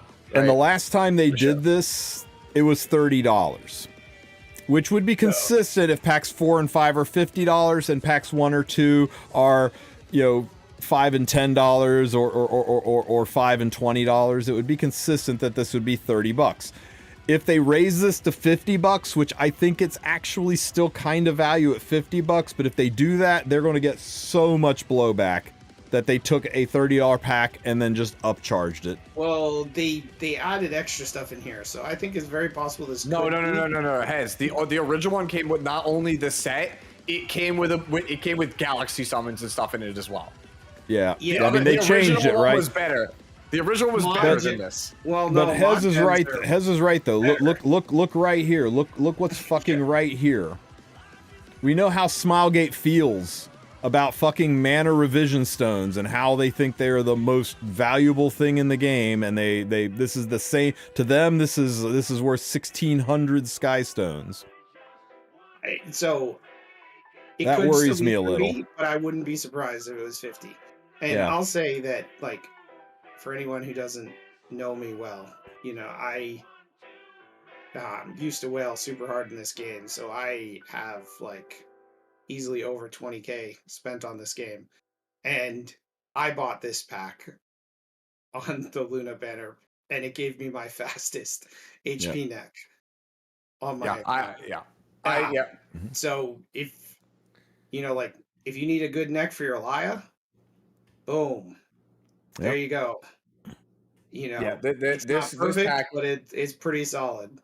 Are the packs out? They will be when the game goes live. The packs will be up when the game goes live. This is in my opinion, if this is $30, this is the best $30 pack of all time. It's not. I do not even think that is hyperbole. Like I got mad when it came out because that pack at $30 is better than a lot of people free to play farming for a year. That's not even like exaggeration. You could farm for a year and not get better stuff than what is in that $30 pack. Yeah, that's literally the definition that this pack is particularly good is because they have 17 speed on those pieces. Because otherwise, they're relatively shit in terms of the gear score. But it's just a guaranteed bunch of 17 speed pieces that you can use on your supports. Exactly what Chad is saying. If you cannot build a opener at over 280 speed, this $30 pack will make you 280 speed. Like, it will instantly put you into champion league speed tiers, mid to high. Like, it'll put you in like basically mid champion speed tier instantly from just buying it. It is literally iBuy power. And I can tell you from when the Luna ones were out, this is the only one of the gear packs that whales even considered buying unless they were just trying to clear out the Luna shop to get all the other things that you had to buy all the packs to do. Yeah, I would say it. I know, again, I'm being very hyperbolic here, but I cannot stress this enough that this is literally pay to win, buy power, the pack. This might be the best pack that is not name burning passion pack in the game's history. Like, if ever I was going to give a 10 out of 10 recommendation on a pack in this game, because I do not like endorsing spending money on gacha at all, because I think it actually is very unhealthy, right? This is the one pack that is not like a $1 or like $3 pack that I can say is worth your money. Yeah, guys, at the end of the day, you're spending money on ones and zeros, but for like equivalent value compared to other things in the game, if you were going to spend on the game, this is a place to spend. So yeah, as far as Epic 7 goes, I've never seen a pack better than this. 10 out of 10. The only thing that's absolute ass in this pack is the Mana Revision Stone. Those Gem Mod Selector chests have high value to me. I really like this pack. And 17 speed is the kickstart a lot of new to mid-game players and even some late-game players need to take it to the next level. And that's kind of it. I mean, there is one other set of packs, right? There's the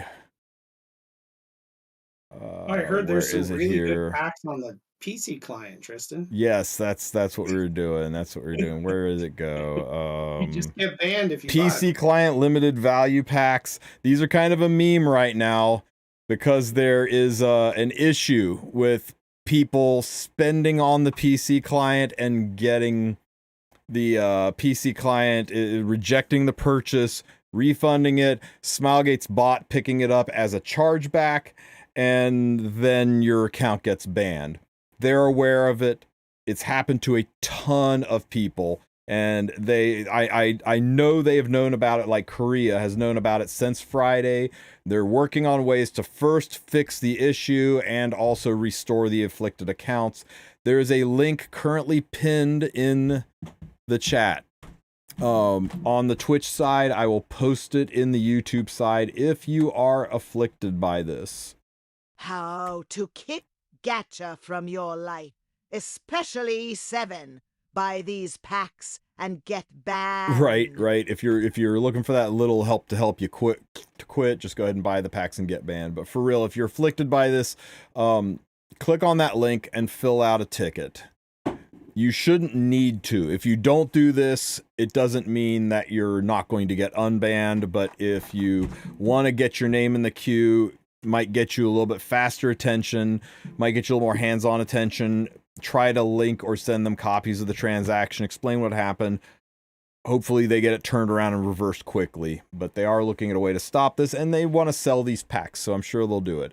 And the other thing I wanted to mention is, what the fuck is a Slate of Fate?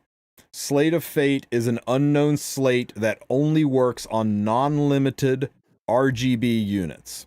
You can't use a Slate of Fate on an ML5. You can't use a Slate of Fate on Young Senya. You can't use a Slate of Fate on a collab unit, right? However, there's a loophole. Yes. Yeah, I was going to say, there is a loophole. You can use kinda a Slate of Fate to imprint your Fire Hua and feed it into your ML Hua that you'll pull tomorrow. Right. Which, if this is dirt cheap, if this is like a couple of bucks, I'll get this. I'll imprint the Hua that's in my storage, and I'll shove that into ML Hua to do it. This is $5. Is it $5? Do we know? I haven't really looked to see if these things are up on Stove yet. I don't think they list it because based on it's regulated based on your region. So like, for the global side of things, like there might be people like playing outside of the US that are on global server. They can't show you that find stuff. it. I don't know. Don't make me look at the Stove client, bro. I'm good. Somebody said somebody on Reddit, I think, said they already were in there, but you have to go in and you have to purchase something in the in-game shop, and then they'll show up. Okay, on the PC pop-ups. client, purchase something in the in-game shop, and then they show up. PoE to when? Probably after I summon Hua. Something, and then they'll show up. All right, guys. So that is that's kind of it. Everything else is literally just multiple announcements telling us how the PC client is out, right? The PC client official release notice, the PC client discount notice, the PC client limited pack notice, and the PC client login event notice. They really are letting us know that the PC client is here, it's out, and it's in its kind of its final form, right? They have got it where they want it. I know a lot of people are upset that there's no keybinds. I don't think you're ever going to see keybinds as a part of the PC client. We can push and ask and beg and plead, but they're not going to see value added in putting that. I know people are upset that you can't watch ads on the PC client. Well, no kidding. Ads are a Google thing or an Apple thing. The PC client is not Google or Apple. That's why we don't have to pay sales tax when we buy things on the PC client. That's why Smilegate can set their own discounted prices and give us a little bit of a discount, right? That you can't do on Apple or Google. Hey, I'll let you know. If you want to watch ads, you still got your device, right? Pay sales tax through Exala, because in Massachusetts we have to pay sales tax on digital purchases. Right. Yeah, I also have to pay sales tax on digital purchases. Well, that's pretty much it, guys. Hopefully tomorrow they will have more updates about the ban wave that happened. Trust me, they're aware. It caught a lot of people. You're not alone out there. And if it made you slam the door on the game and walk away, it is what it is. I can't fault you for it. But hopefully people are posting blank trees. Ain't no way. No, do people actually post blank trees? Let's say it.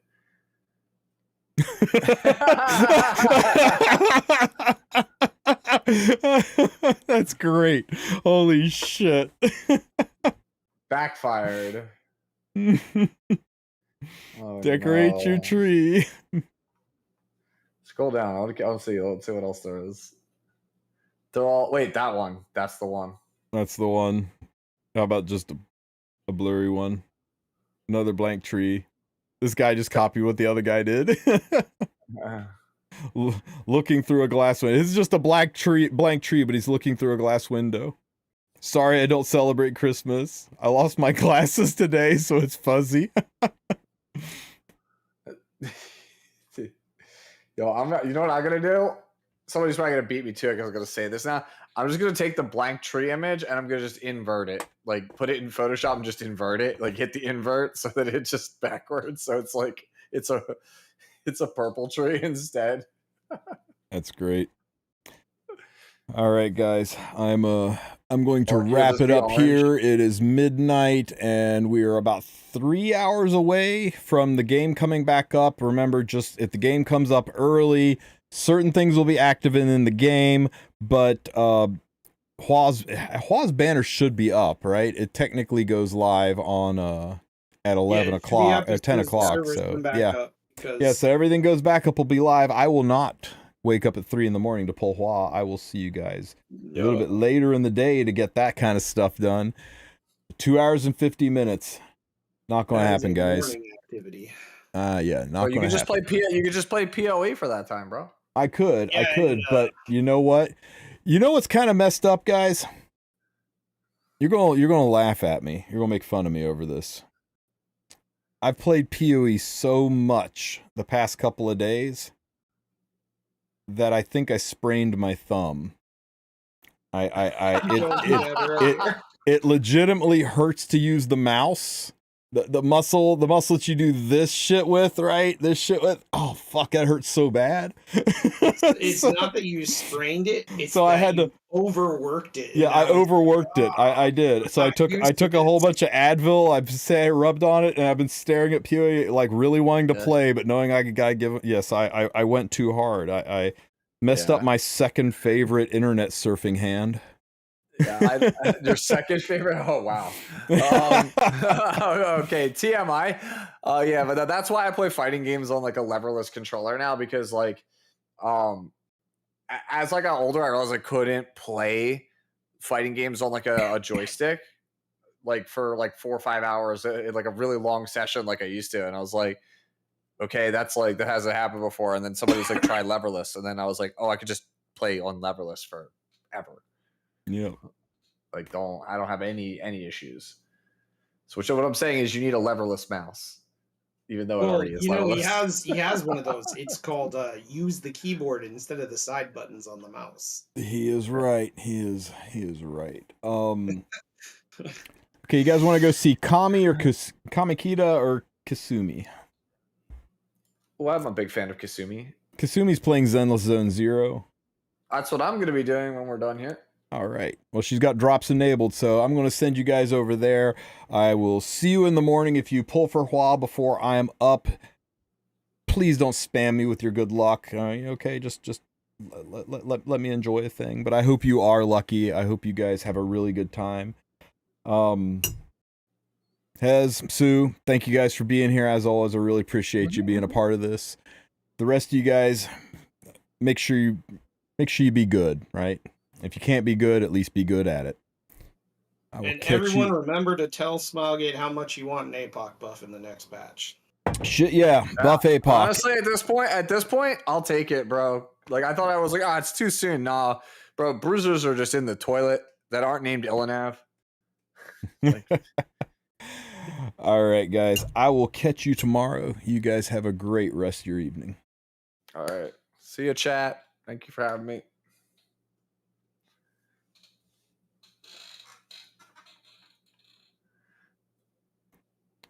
Okay, raid in 4, 3,